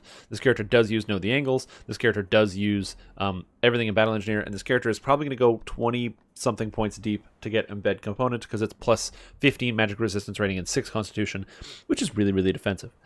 And there's a bunch of weird crap that you don't need. Conjure Component also doesn't work anymore, because it used to be good, except you don't need components for the admixtures anymore.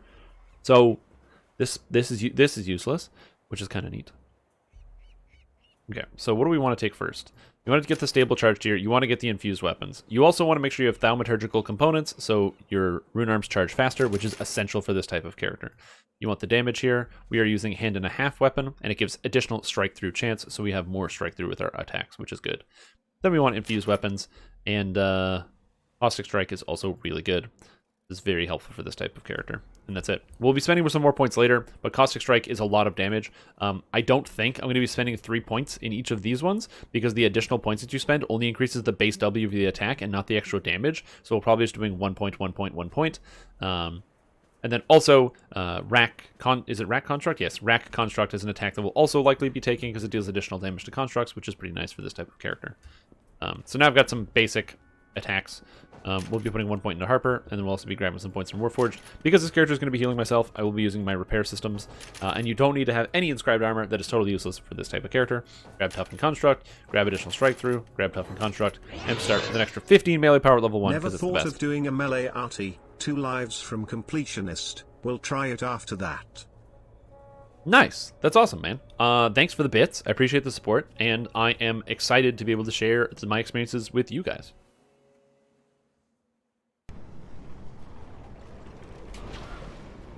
There isn't a good shrine set for Celestial. There isn't. There's actually... okay, that's not true.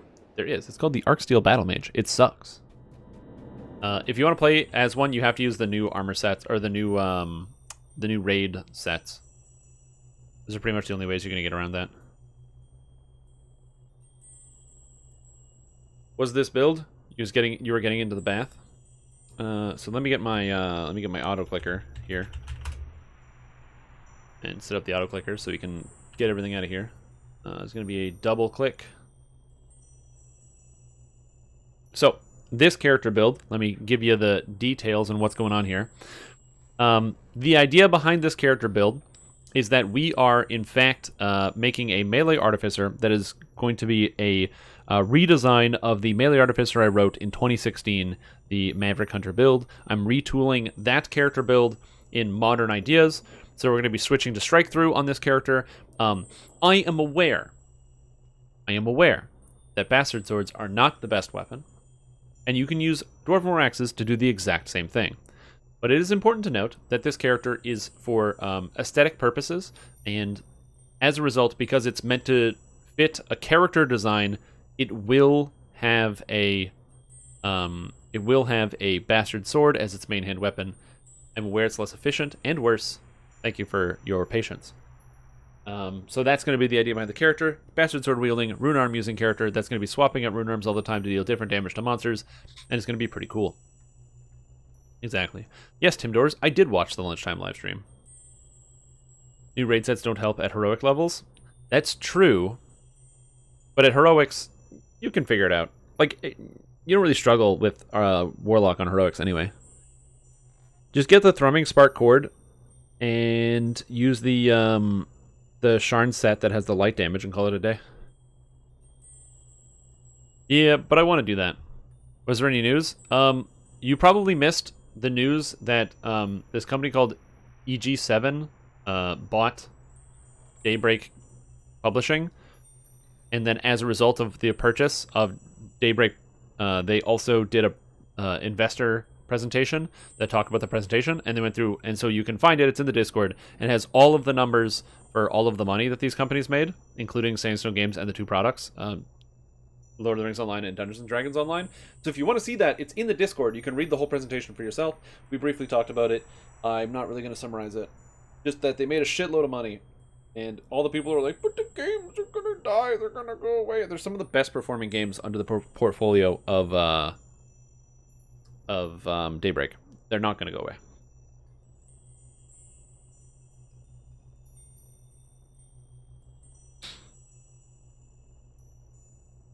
So that's the thing. But I'll leave other people to do the work and put the math and stuff together.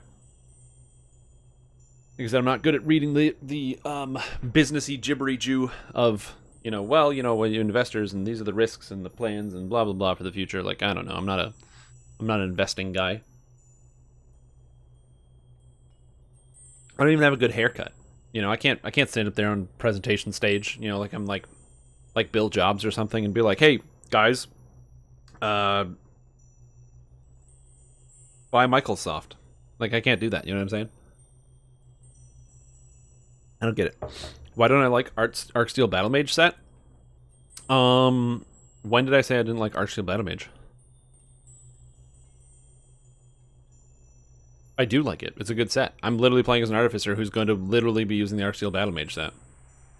I have a Heroic Plasma Core and a Arcsteel Brim and a Attunement Glove all lined up. Yes, in the context of using it as a... It does suck if you're trying to use the Arcsteel Battle Mage set as a Celestial Warlock. Double daily dice XP weekend? Nice. Yeah, I missed that. We were talking about playing as a Celestial Warlock. So, if you're playing as a Celestial Warlock, it's bad. Because you don't get... You get the repair amp from the armor, and then you... Which is not healing amp. And then you only get electric power, and you don't get charisma, you get intelligence. So, there's a lot of reasons as to why that set is bad. For Warlock. But yeah, so it's this character is going to be pretty cool. I'm excited to see how this thing holds up overall. Actually, I do need to get my Treason. I need to make a cosmetic of it, because this character is supposed to use the Treason weapon as a cosmetic. We'll have to see if we can get that sorted. Because Treason is very, very cool. I really like Treason. It looks great. I don't know if it's on this character or another character, so we have to swap around. I need to get the cosmetics just right. I wasn't looking at the screen in terms of some of this other stuff. But other than that, yeah, so it's kind of cool. I think that, obviously, Jerry was excited about it, because I don't know how you can not be excited about it. It's one of those things where the company's doing really good, and then because they're doing really good, they got bought by another mega company. That's pretty exciting. They also talked about how they're doing weekly sales, by the way. So if you're looking for some more sales in DDO and Lord of the Rings Online, both games are going to be experiencing a weekly sale every week in December. So there's going to be more shit to buy and more shit on sale. So if you're like, but I couldn't buy the thing because it wasn't... Who knows? Maybe they'll do more autos boxes. Maybe they'll do more, I don't know, different types of stuff. So we'll have to see as we go along. There's no guarantee on any of this stuff, but, you know, they're having more sales, which is good. More good is more sales. Yeah, who knows? Maybe Sharn will be on sale.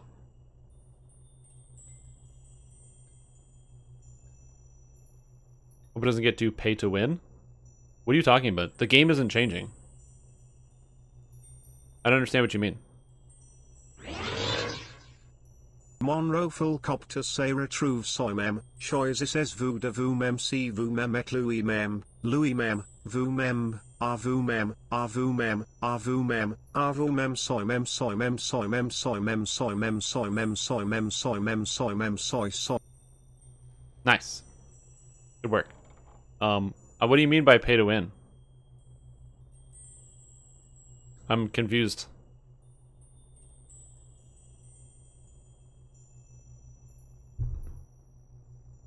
Like they're selling stuff on discount. I don't know if that's really pay to win.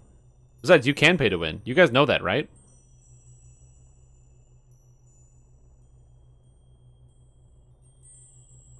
You can literally pay to win right now. We've done this before. We did this the other day, but you can literally pay to win. It's in the store. Yeah.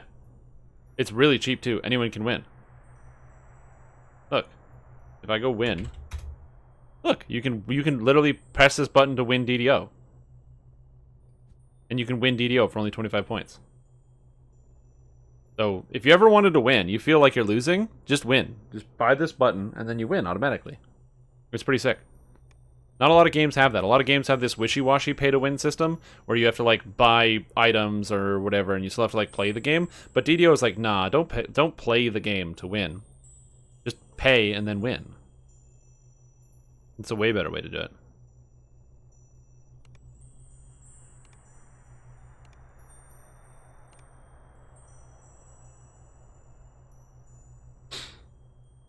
If you don't have a quarter to pay to win, then I would say, yeah, exactly.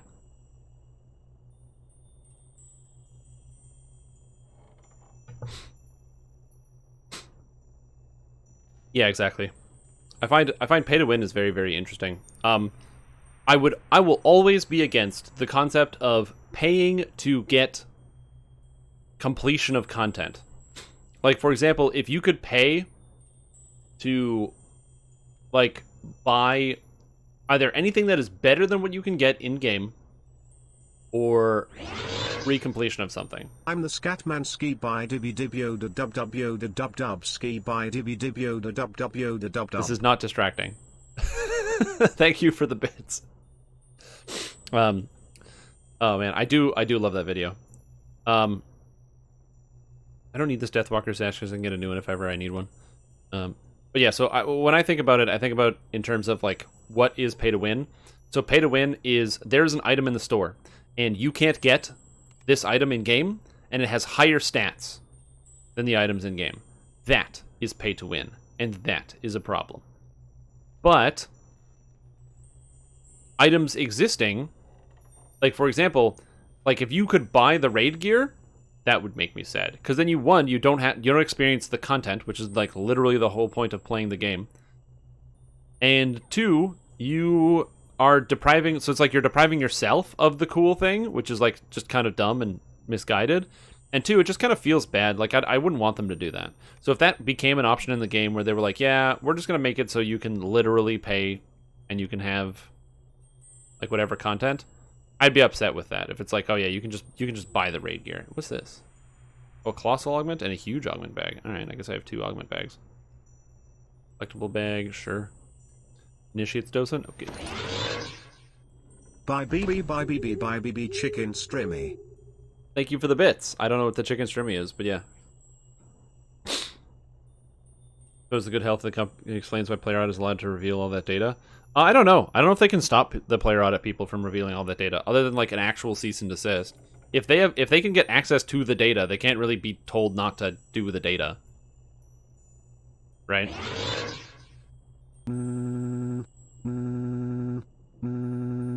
Oh man, my phone is ringing. What the hell is that? That's sick. That's the best. That reminds me of like the sound effect of when you've got like a rotary phone when it's like clicking back. You like, and then it's like as it's coming back as it's clicking along the clicking clicks, the clickety clickety clack click clacks. You guys know what I'm talking about. You already know. Oh my god. BVVVBBBVVVVMMNNN hype train. Yell. Oh, is there a hype train going on right now? Yeah, there is. Oh, I didn't even see it. I can't even see it. I like how I think it's bits that actually turn on the hype train, which is cool. So thank you guys for your support and the train. That's awesome. 3's new dial numbers, good old days. Yep. I don't know anything about that type of old school system because I'm a new school, young school man. I have so many items in here that I need to reorganize and remove. I apologize that this takes so long. This is why Reincarnation Day is both a blessing and a curse. It's cool because we can reincarnate. It's a curse because we have to reincarnate. And that just takes like a decade to do. Look at this. Look at this process.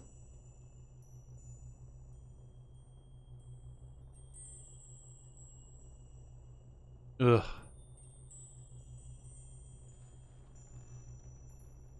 And Winter Eladrin stuff. ..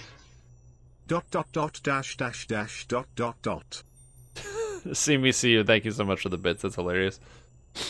Use Inquisitive Scoundrel. I mean, yeah. Inquisitive is kind of like Artie. It's got the same idea. It's got some similar ideas. Okay, so I think I've got most of my items now. This is good. Uh-oh. Happy bitty ring ring goes the phone. Thanks for the bits, anti-chat. Man, you guys are crazy with the bits today. Happy bitty, ring ring goes the phone. That's a good one. Oh, is that SOS? I don't do Morse code. But that makes sense. ... dash dash dash ... I don't know how to like... It's kind of amazing that there was a time where people literally actually knew how to do Morse code. Like, they could just sit there and do the Morse code. That blows my mind, by the way. That is amazing. Also, thanks for the hydrates. Friends?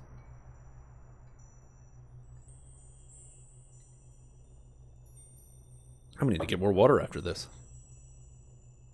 I'm just gonna get all my items that I have out here. The low-level items. Oh man, I don't have any more water. I gotta get more. You guys gonna force me to stand up? It is just learning another language. A language that is not spoken in the language that you're used to doing. The syntax is so different. Now this is a story all about how my life got flipped, turned upside down, and I'd like to take a minute. Just sit right there, I'll tell you how I became the prince of a town called Bel Air. That's fantastic. These are great. I do agree that when I was told to use this specific tone, that I was very happy that when I turned this on. What life am I playing? I'm playing Artificer this time. Artificer and apparently text-to-speech bot control, which is great. They're drinking whatever is around. Yeah, I can just... Okay, I have coffee. That counts. It's like water.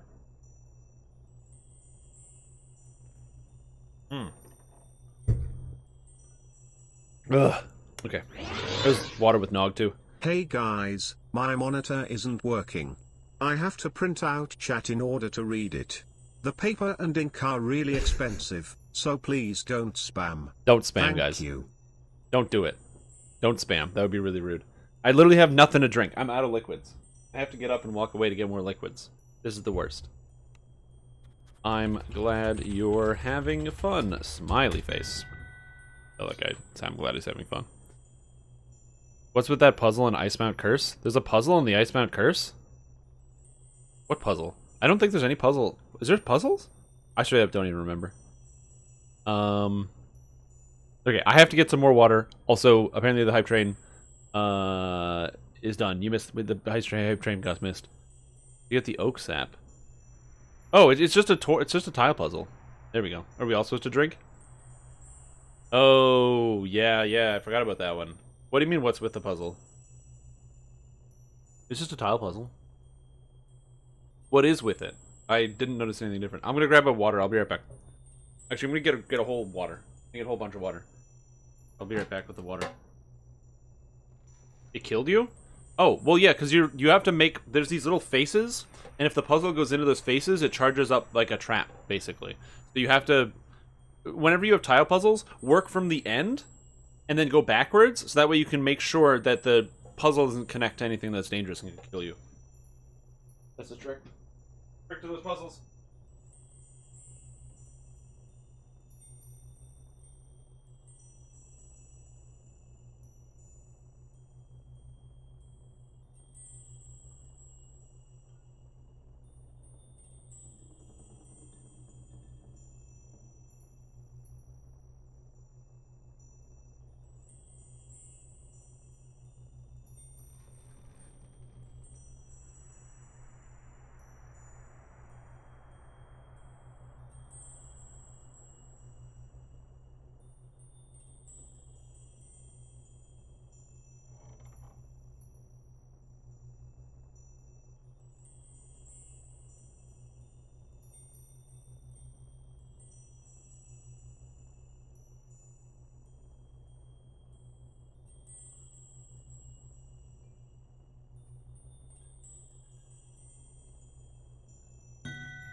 This is really heavy. I don't know how much this is. Oh, okay. But it's a lot. Alright. Cheers. Silly Strim hasn't learned how to suck moisture out of the air yet. Kek. Okay. That is also true. I have not learned this tactic. I do need to learn how to just suck moisture out of the air. Because usually the trick is to just take big gasps of air, and that'll save you, but yeah, I haven't figured out how to do that yet.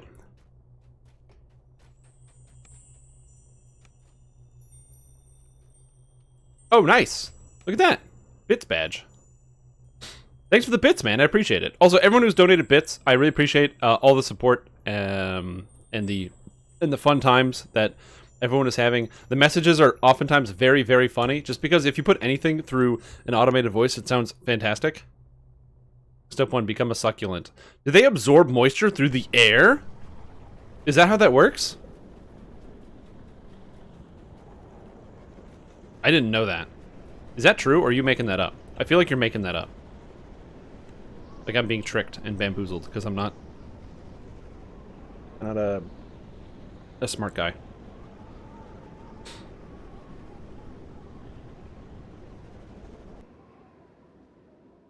We need to upgrade to bytes instead of bits. Nah, bits are fine. Problem is I can't rename the bits. 100 gigabits to the stream? That's a lot of bits. That's too many. That should be, that's like against code. Not that many bits. Where is my artificer? Oh, artificer feats. Runearm use. Okay, so runearm use. How do runearms work? A lot of people don't know this. I have stable charge tier 2. Sick. Dodo da bobba bobba gooba gooba goob. Dodo da bobba bobba gooba gooba goob. And also, I appreciate people who just want to type stuff in chat. That's also good. But yeah, so the way that Artificer works is it, you essentially shoot out to these energy beams, right? And right now I'm currently using the Flicker, which has an electrical lash. So it charges up, and then I press a button, and I shoot out a thing. So I have this little ball of energy that shoots out. I can shoot out charge tier 1, or I can shoot out charge tier 2. But no matter what, I can actually do it while I'm doing stuff. So look at me swing my sword. Notice I can keep swinging my sword while I shoot out my charge tier. So what this means is that because I can keep swinging my sword, I can be mid-animation and still do it. In fact, I can be like casting a spell and still do it, which is awesome. There's no scenario in which you are restricted or prevented from being able to cast your rune arm. So what this means is you need to become very good at just pressing the button all of the time.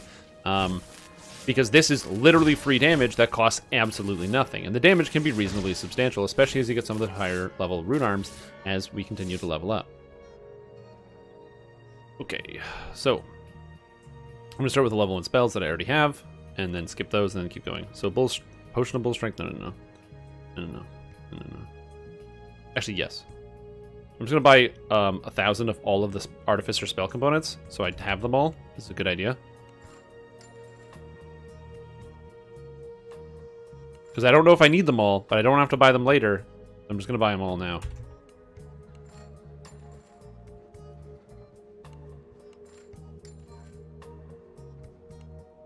Because I'm taking this character all the way to 30, by the way, because we're going to be fully gearing it. So, this is going to be a fun experience. When striking plants, the leaves will absorb water from the air and spray them in the soil. Spraying the soil bottle is usually enough for them. Oh, that's interesting. Get Enhanced Frost? No. Yes, Legendary Green Steel Weapons.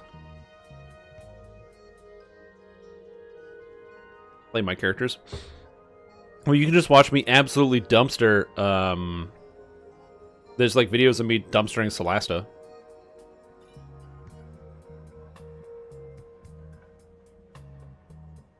And 150 weapon damage, 1700-ish. On this one? Okay. Oh, or on the character build that I made for you, the Bard build. Get a d20, roll the sides of 20? No, I don't do that. LGS weapons do not stack with the belt. They're both enhancement. Yeah, the Bard one. Yeah, the CMCU Bard. I remember. 115. Yeah.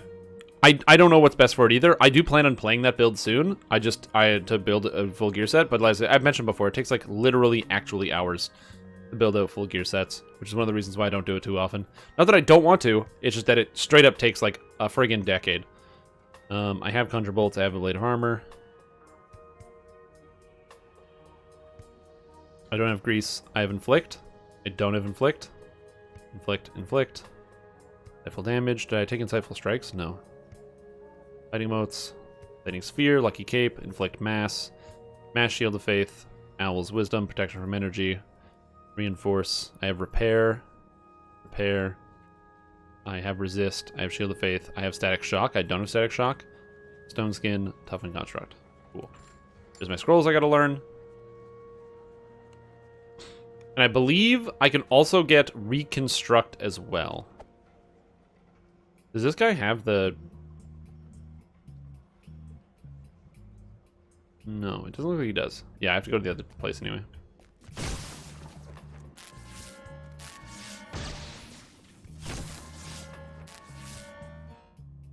Yeah, see me, see you is great.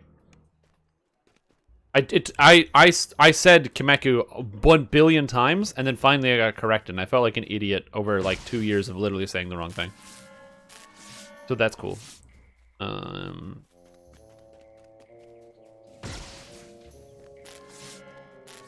you know the numbers on Frost with LGS? It's 150 enhancement.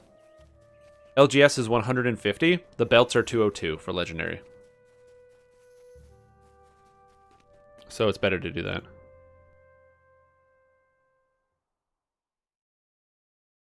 Yeah, I would start, no matter what, if you're working on a build like that, I would basically go for almost every single character build in the whole game. If you want to play melee, it's part of the family set, plus the winter set for 20% life, plus whatever the stats that you need, and you ignore all the other sets.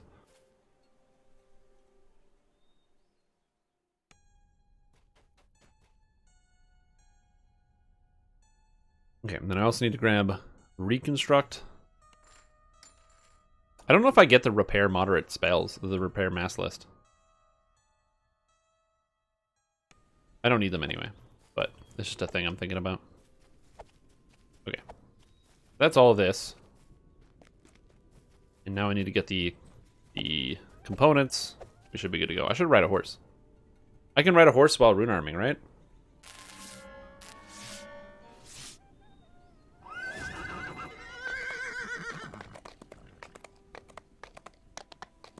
The old EverQuest days. No, I don't, I never played the EverQuest. Although the EverQuest, you know, that'd be fun. Would that be fun? To be like, Strimtom explores EverQuest for the first time, even though it's been out for like 100 years.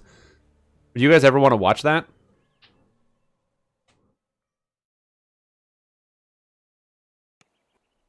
Asmongold's not bigger than Bethesda when they announce anything important, though. If Bethesda announces a big product or like big change on something, I guarantee you that Bethesda's going to come out on top.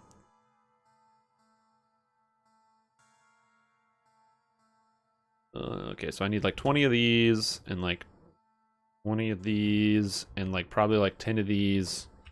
I definitely don't even need that many of these, so there's like 5 and like 5. Like 5, okay. Let's inscribe. This is all the scrolls I can inscribe. I physically can't inscribe anymore. Rune arming would auto dismount, so they changed like 2 batches ago. Yeah, I know. I just couldn't remember if that actually happened. Is often unnecessary. You're right. It is often unnecessary. If you have like for example, I don't need it on my characters because I have like past lives and a bunch of other shit to support it, and also if you have Reaper points. But if you have 0 Reaper points and 0 past lives, the winter set is a godsend. Oh, Fallout 76? Yeah, that's a bad idea. You know what's awesome? On YouTube, you can dislike live streams. You can't do that on Twitch. I wonder if they're streaming on YouTube.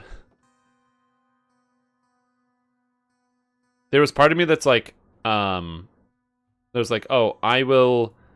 I was like, maybe I want to check out what Fallout 76 is about, because I never played it, and I know it's obviously bad, but there's still like that morbid curiosity where you're like, but how bad is it? You know? How bad is it? And the answer is obviously very bad. And also, it is probably a bad thing to support that game in any capacity, so yeah. Yeah, you can dislike streams. It has all the regular YouTube features, which is cool.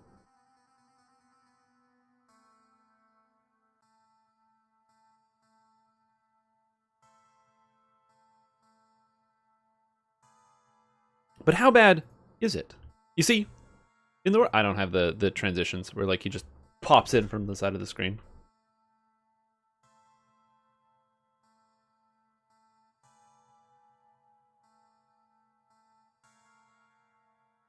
Hey guys, stream.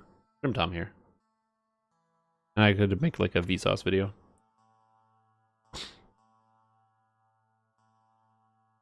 This was obviously very bad. Yeah, it's like a horrible game. My favorite is also all of the shenanigans that went on around it. Obviously, none of this stuff is verifiable by me because I didn't do any work and I don't do any research and I just watch YouTube videos. But there's a very, very funny internet historian video about the whole thing where he talks about like all of the stuff that they did. So stuff like, you know, artificially putting on reviews on websites before products would release. So their product would come out with like 5-star releases with like 50 reviews, but the products are not even available yet and stuff like that. And I'm like, oh yeah, good job. Good job, Bethesda. Enderor is just the 2 voices? Yes, all of the items are actually in the quests. It is a short-sighted and very stupid decision that I can't believe was made. I straight up can't believe it.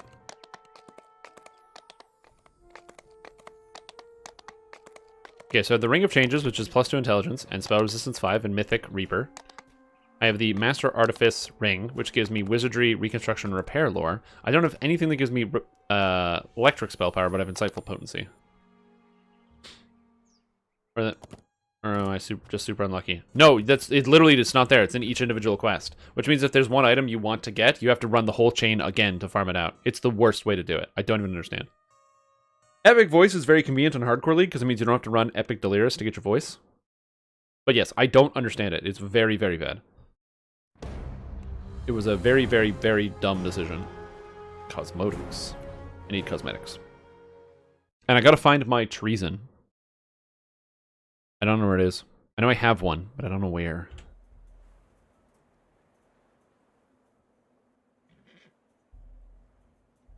And I'm hoping I have a Silver Dragon Scale? No, do I not have a Dragon Scale? I guess I only have the actual Dragon Scale. Dang. That's disappointing. I was hoping I would have the actual Dragon Scale, so I don't even need to log in my cosmetics character.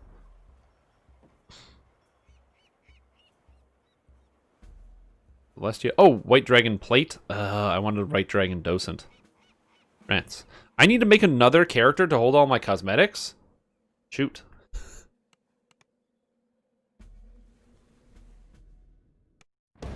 Yeah, I want to see what Hardcore 4 is all about.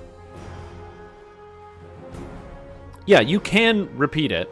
Yes, absolutely. But that also requires a second person or a second account, which is not ideal. You can't do it by yourself, which is also very annoying. I believe Stramtam has my treason.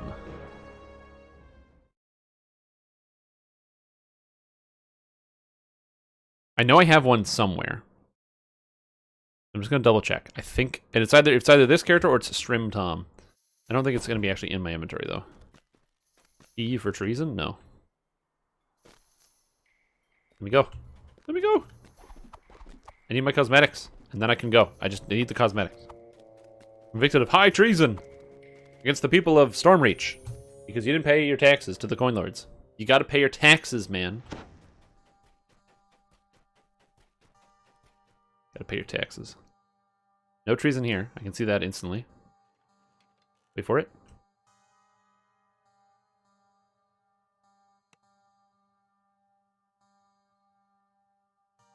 No. Guild tax not paid. You know, I actually do find it interesting that there's no taxes. Is that weird? Should there be a tax? I can't believe I'm saying this. This is like my stupid old brain coming into play. But you remember when old video games used to have like guild dues? Where basically, like in World of Warcraft, how there's like a guild repair where people pay money into the guild bank and then people can use it for repairs for guild events or for buying large things. Like in Asheron's Call, you had to pay upkeep on your house that you had as your allegiance house. So people would need to get these moats and other different kinds of currencies to keep it up, and it would take the whole guild to do. Even in Lord of the Rings, they actually do that in Lord of the Rings.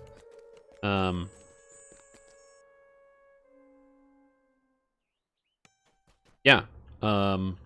It makes me... it's actually one of those weird old things that I'm not entirely happy with the fact that it doesn't exist.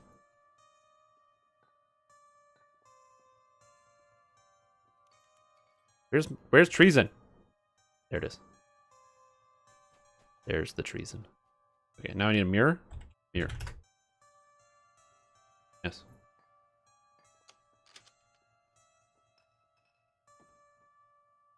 Yes. Yes. Yes. Years away.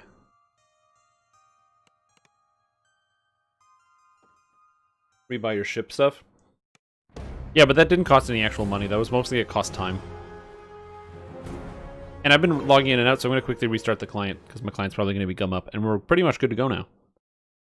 You were trying to tax people who have killed 100,000 sentient creatures.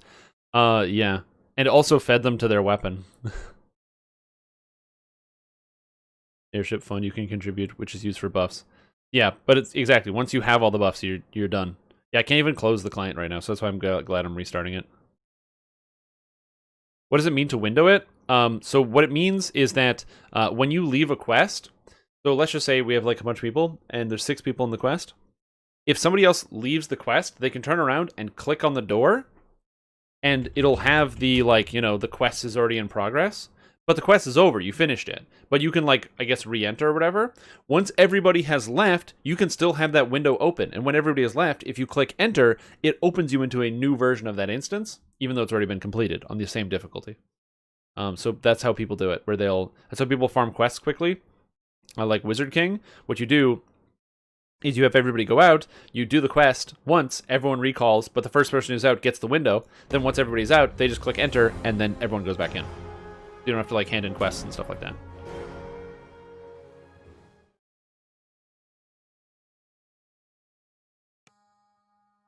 Yes, everyone that has the window open will automatically enter inside. Both are fine. I guess it depends on which server you play on. There it is.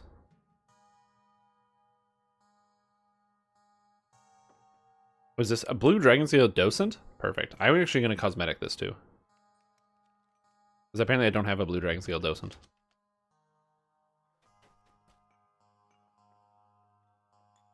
Docent glamour. Whoa. Blue dragon scale docent. Oh, right. I forgot. The docents look different based on the armor that you have. Well, that's not ideal. And treason. Man, this is such a cool looking weapon. I've always loved the way that treason looks. Look at that glow.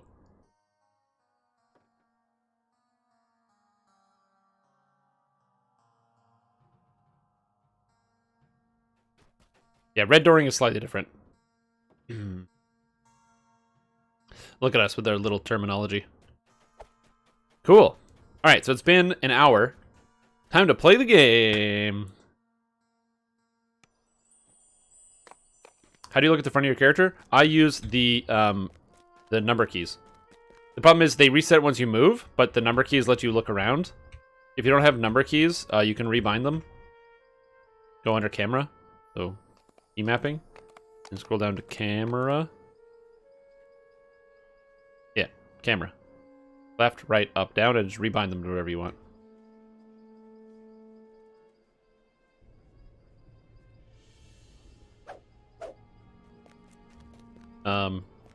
And yeah. Just be aware that once you start moving, it doesn't stay like that. Which is unfortunate, because in Lotro, it does stay like that. So you can, like, change the angle on your character if you want to look at something to the side, which is pretty neat. But you can't do that on this character, or on this thing, which is weird. Alright, well, I'm level 3. So let's go do some quests, I guess. You can use the middle mouse button? You can. I can't. I rebound. Oh, you know what I should do? I should probably, like, equip spells and stuff.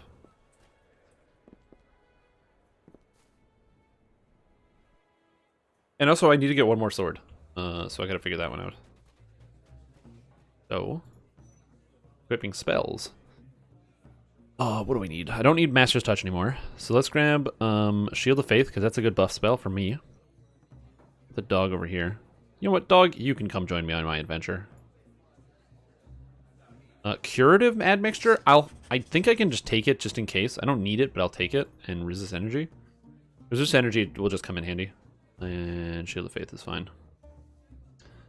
That seems fine. And then for level 2, the only spell I can actually take right now is Personal Augmentation and Insightful Strikes because I want to have extra hit chance, so that's pretty good. Everything else doesn't matter. Catch sub. So good. Catch sub. What catch sub? What? Did I miss something?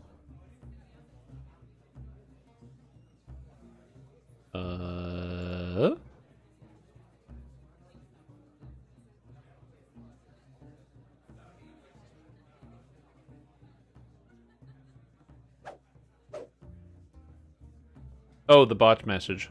Oh, catch sub. Sorry, yes. I don't know why I can't remember that I have this improper message. God. It's like, I wrote it. I should know. Of all the people that should know, it should be me. Who knows?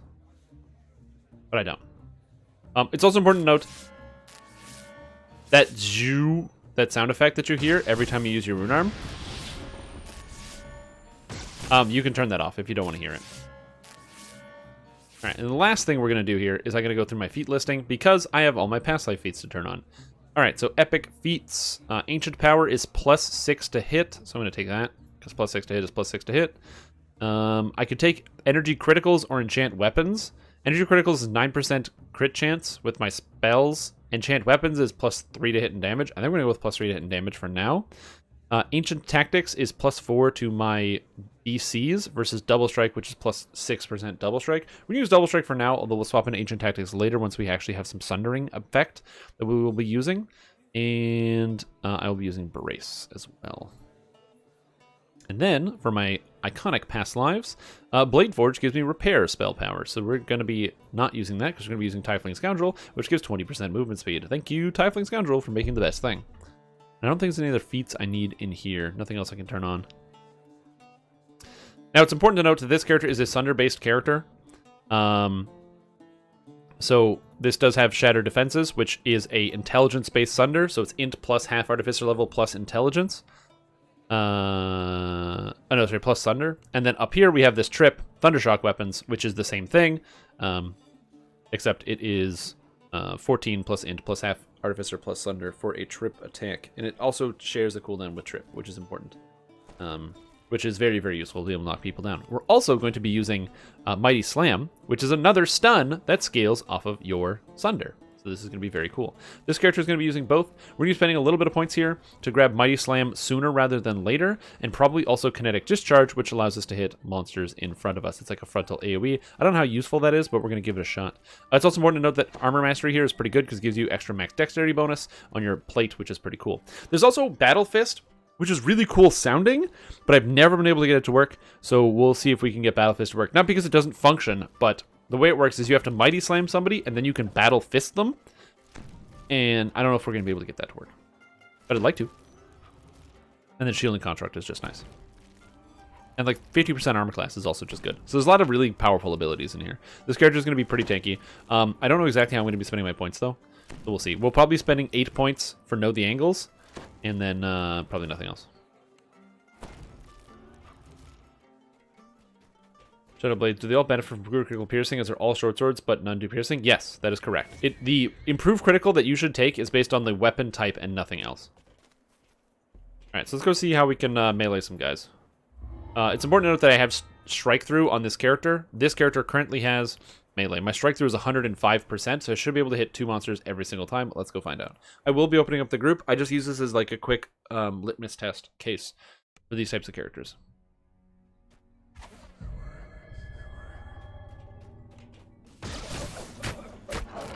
Seems fine.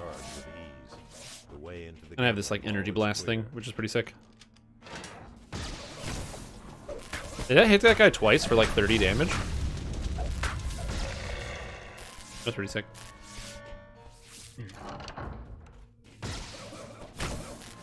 Oh, that AoE is kind of crazy, actually. It'll be a lot better when I actually have some better targeting. The arty build. Yes, this is the arty build in my build guides. I'm going to be redoing this character and rebuilding the entire thing to see how it performs nowadays. Okay, that didn't work. Sick. Now we have treason. Oh, this character finally looks how it's supposed to. On the new heroic Feywild Runearm? Oh, the Necronomicon? No, I have not. And so we're going to be making good use of the Rune Arm. This is essentially how we're going to be killing Reapers, by the way, is with the Rune Arm. Rune Arms are Reaper destroyers because they do spell damage and they hit really hard with very little investment. Yeah, I don't have a Necronomicon yet. These guys are going to come through. I'm going to get them with the Rune Arm. And because they hit multiple times, look at that. Look at this Rune Arm damage. This Rune Arm is sick.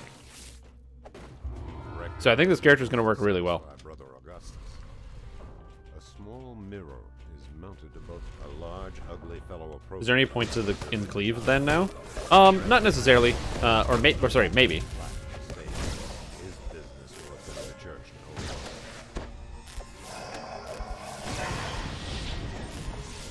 more. I don't have the higher single target damage Rune Arms as well, which is important to note. They're different scales of damage, and this is not one that does that. So I might need to invest in a higher single target damage Rune Arm. One of the things I did want to do was get an Ethereal Bastard Sword, though. If I could do that. Cleave allows you to take momentum swing. Yeah, I'm not taking Cleave for sure. This character's not raging in any capacity, so we won't be doing that. But still, that's definitely an interesting idea. Okay.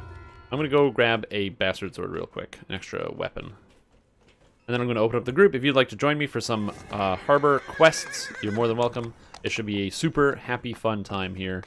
And, yeah. Also, I need to get more Druid Pass lives so my pets are more powerful. Is not being slowed by Rune Arm changing an enhancement or a feat? No, they changed it 3 years ago. So 3 years ago, they decided that being slowed down by the Rune Arms is no fun. So now, Rune Arms don't slow you down, and there's actually an enhancement that makes it so when you use your Rune Arm, you are faster. So it used to be an enhancement in Battle Engineer that made it you were no longer slowed by your Rune Arm usage, and now it's you are 10% faster when you're using a Rune Arm. Needs a Twin Blade cosmetic? Nope. Yep.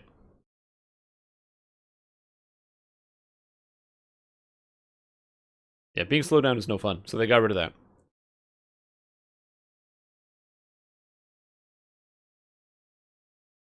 I think the water quests are slightly different. No, I disagree. Let's agree to disagree. Bastard. Ethereal. I don't have any ethereal ingots.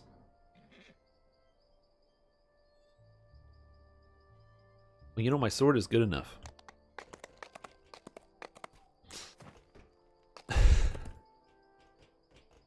I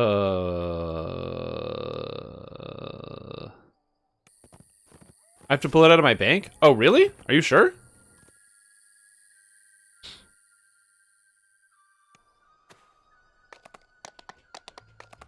I have a Twin Blade cosmetic. I just don't want to use it.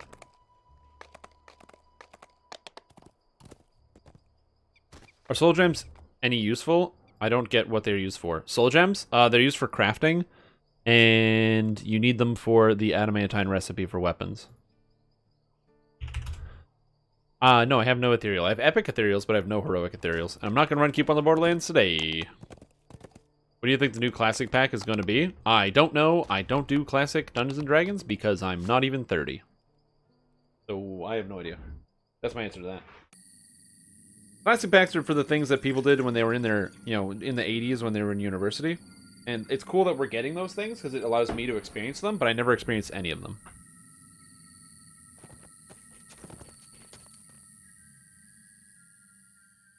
Yes, Earth Elemental Soul Gems. Other than that, most Soul Gems have no purpose, no. They're used in crafting Bane weapons as well. If you want to craft like human Bane, you need a human Soul Gem of a specific level. So keep that in mind. I'm just rubbing my eye a little bit, and let's open up the group. Okay, so this is going to be a Harbor Keepers. Starting with the Smuggler's Warehouse. There it is. I took the heal spell, right? Cure? Yeah, I have Cure. Cool. I'm not really going to cast this intentionally, but I could. A lot of people want the Spelljammer, because Spelljammer means you can go to all the different elemental planes. Like I said, let's get, as Jerry was talking about, let's get the Mech Warrior crossover. I would love to see an expansion where we open through a portal, and then it's Mech Warrior, and so we go through with a bunch of Warforged Titans, and we Mech Warrior the shit out of the video game. That sounds awesome.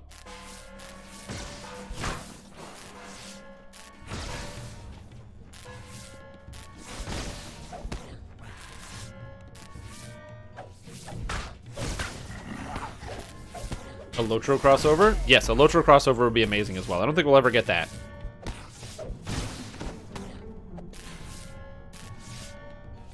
Which world am I? I play on Arganesson. Server is always across the top if you're ever curious and far if I don't respond. Missing thieves' tools! Spitting curses at one another. Oh, this game is hard, guys. This game is really hard. Oh. Oh. Missing thieves' tools. Ugh.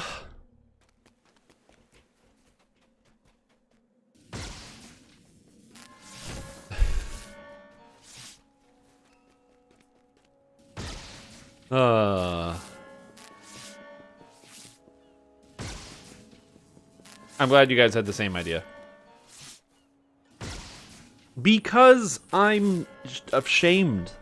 And I need to get thieves' tools. So I can do the trap. Gosh, golly goodness. So if you guys are like, oh man, this guy's amazing at the video game. He's so good. Look at how good this guy is. Don't ever think that. I am an idiot. Also, I don't think anybody ever thinks like, wow, this guy's like so amazing at the video game.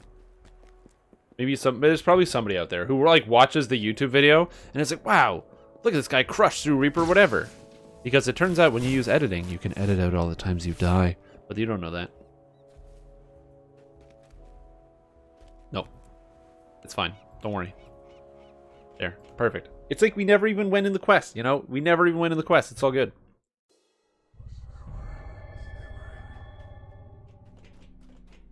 Yeah, exactly. This guy's so good! That's right. This guy is so good. Like, I'm not that bad. But it's very hard to argue that I would be either A, the best, or B, not a complete fucking idiot. Take that. Repair. Don't ruin his illusion. Don't worry, I don't make YouTube videos of me looking bad. How did my dog die already? That was fast. This thing is garbage. Just instantly died. Yeah, you like the bit badges? I like the bit badges too, they're cool. I don't have any higher tier bit badges, so eventually it just like overshadows and overcrowds, and I'm not much of a visual artist, so redesigning them is probably out of the question for me. But we'll see. Dog died, restart quest. No, I'm good.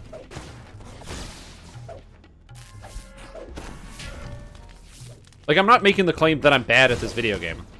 I do say that in jest, but I will fight every day. If anyone thinks, like, this guy's the best, don't think that. I'm not the best. Are we discussing... we are discussing your build a bit. What are my ability scores? These are my ability scores. Okay, so this character that I designed here, I started with a 15 strength, so I can take two-handed fighting at level 1. And then I started with a 10 dexterity, so my tomes would take care of the rest to get precision, because you don't need dexterity on this character build. And then I went with a constitution of 18 and an intelligence of 18, and the rest of it are all dumped. 36-point build. This is reliant on having a +3 dex tome as a minimum. I'm not using wings for this character because it doesn't fit the visual aesthetic. So we're not using the wings. Lots of things get me down. No, not really. I feel good most of the time. I try to avoid being gotten down when things happen. I definitely got bummed out with the shifter build, as you guys saw. My Razor Claw shifter build. That definitely bummed me out. For sure. That one happened. Dog always out and no dog deaths. I legitimately don't think it's possible to play the game 1 to 20 without having your pet dying. They just sit in traps and die. They're like, ooh, traps. And they just eat it. See how cool that is? How we can just shoot that guy at ranged? Damn, you said. That's so cool. All the smuggler's rubies were in this room. There's 4 in this one space. Holy mackerel. Then didn't do the trap? Oh, I didn't do the trap. You're right. I did not do the trap. That's so funny. I actually didn't even notice that I did that. I didn't do it. The point was so I could get more XP. You flinch as an unseen web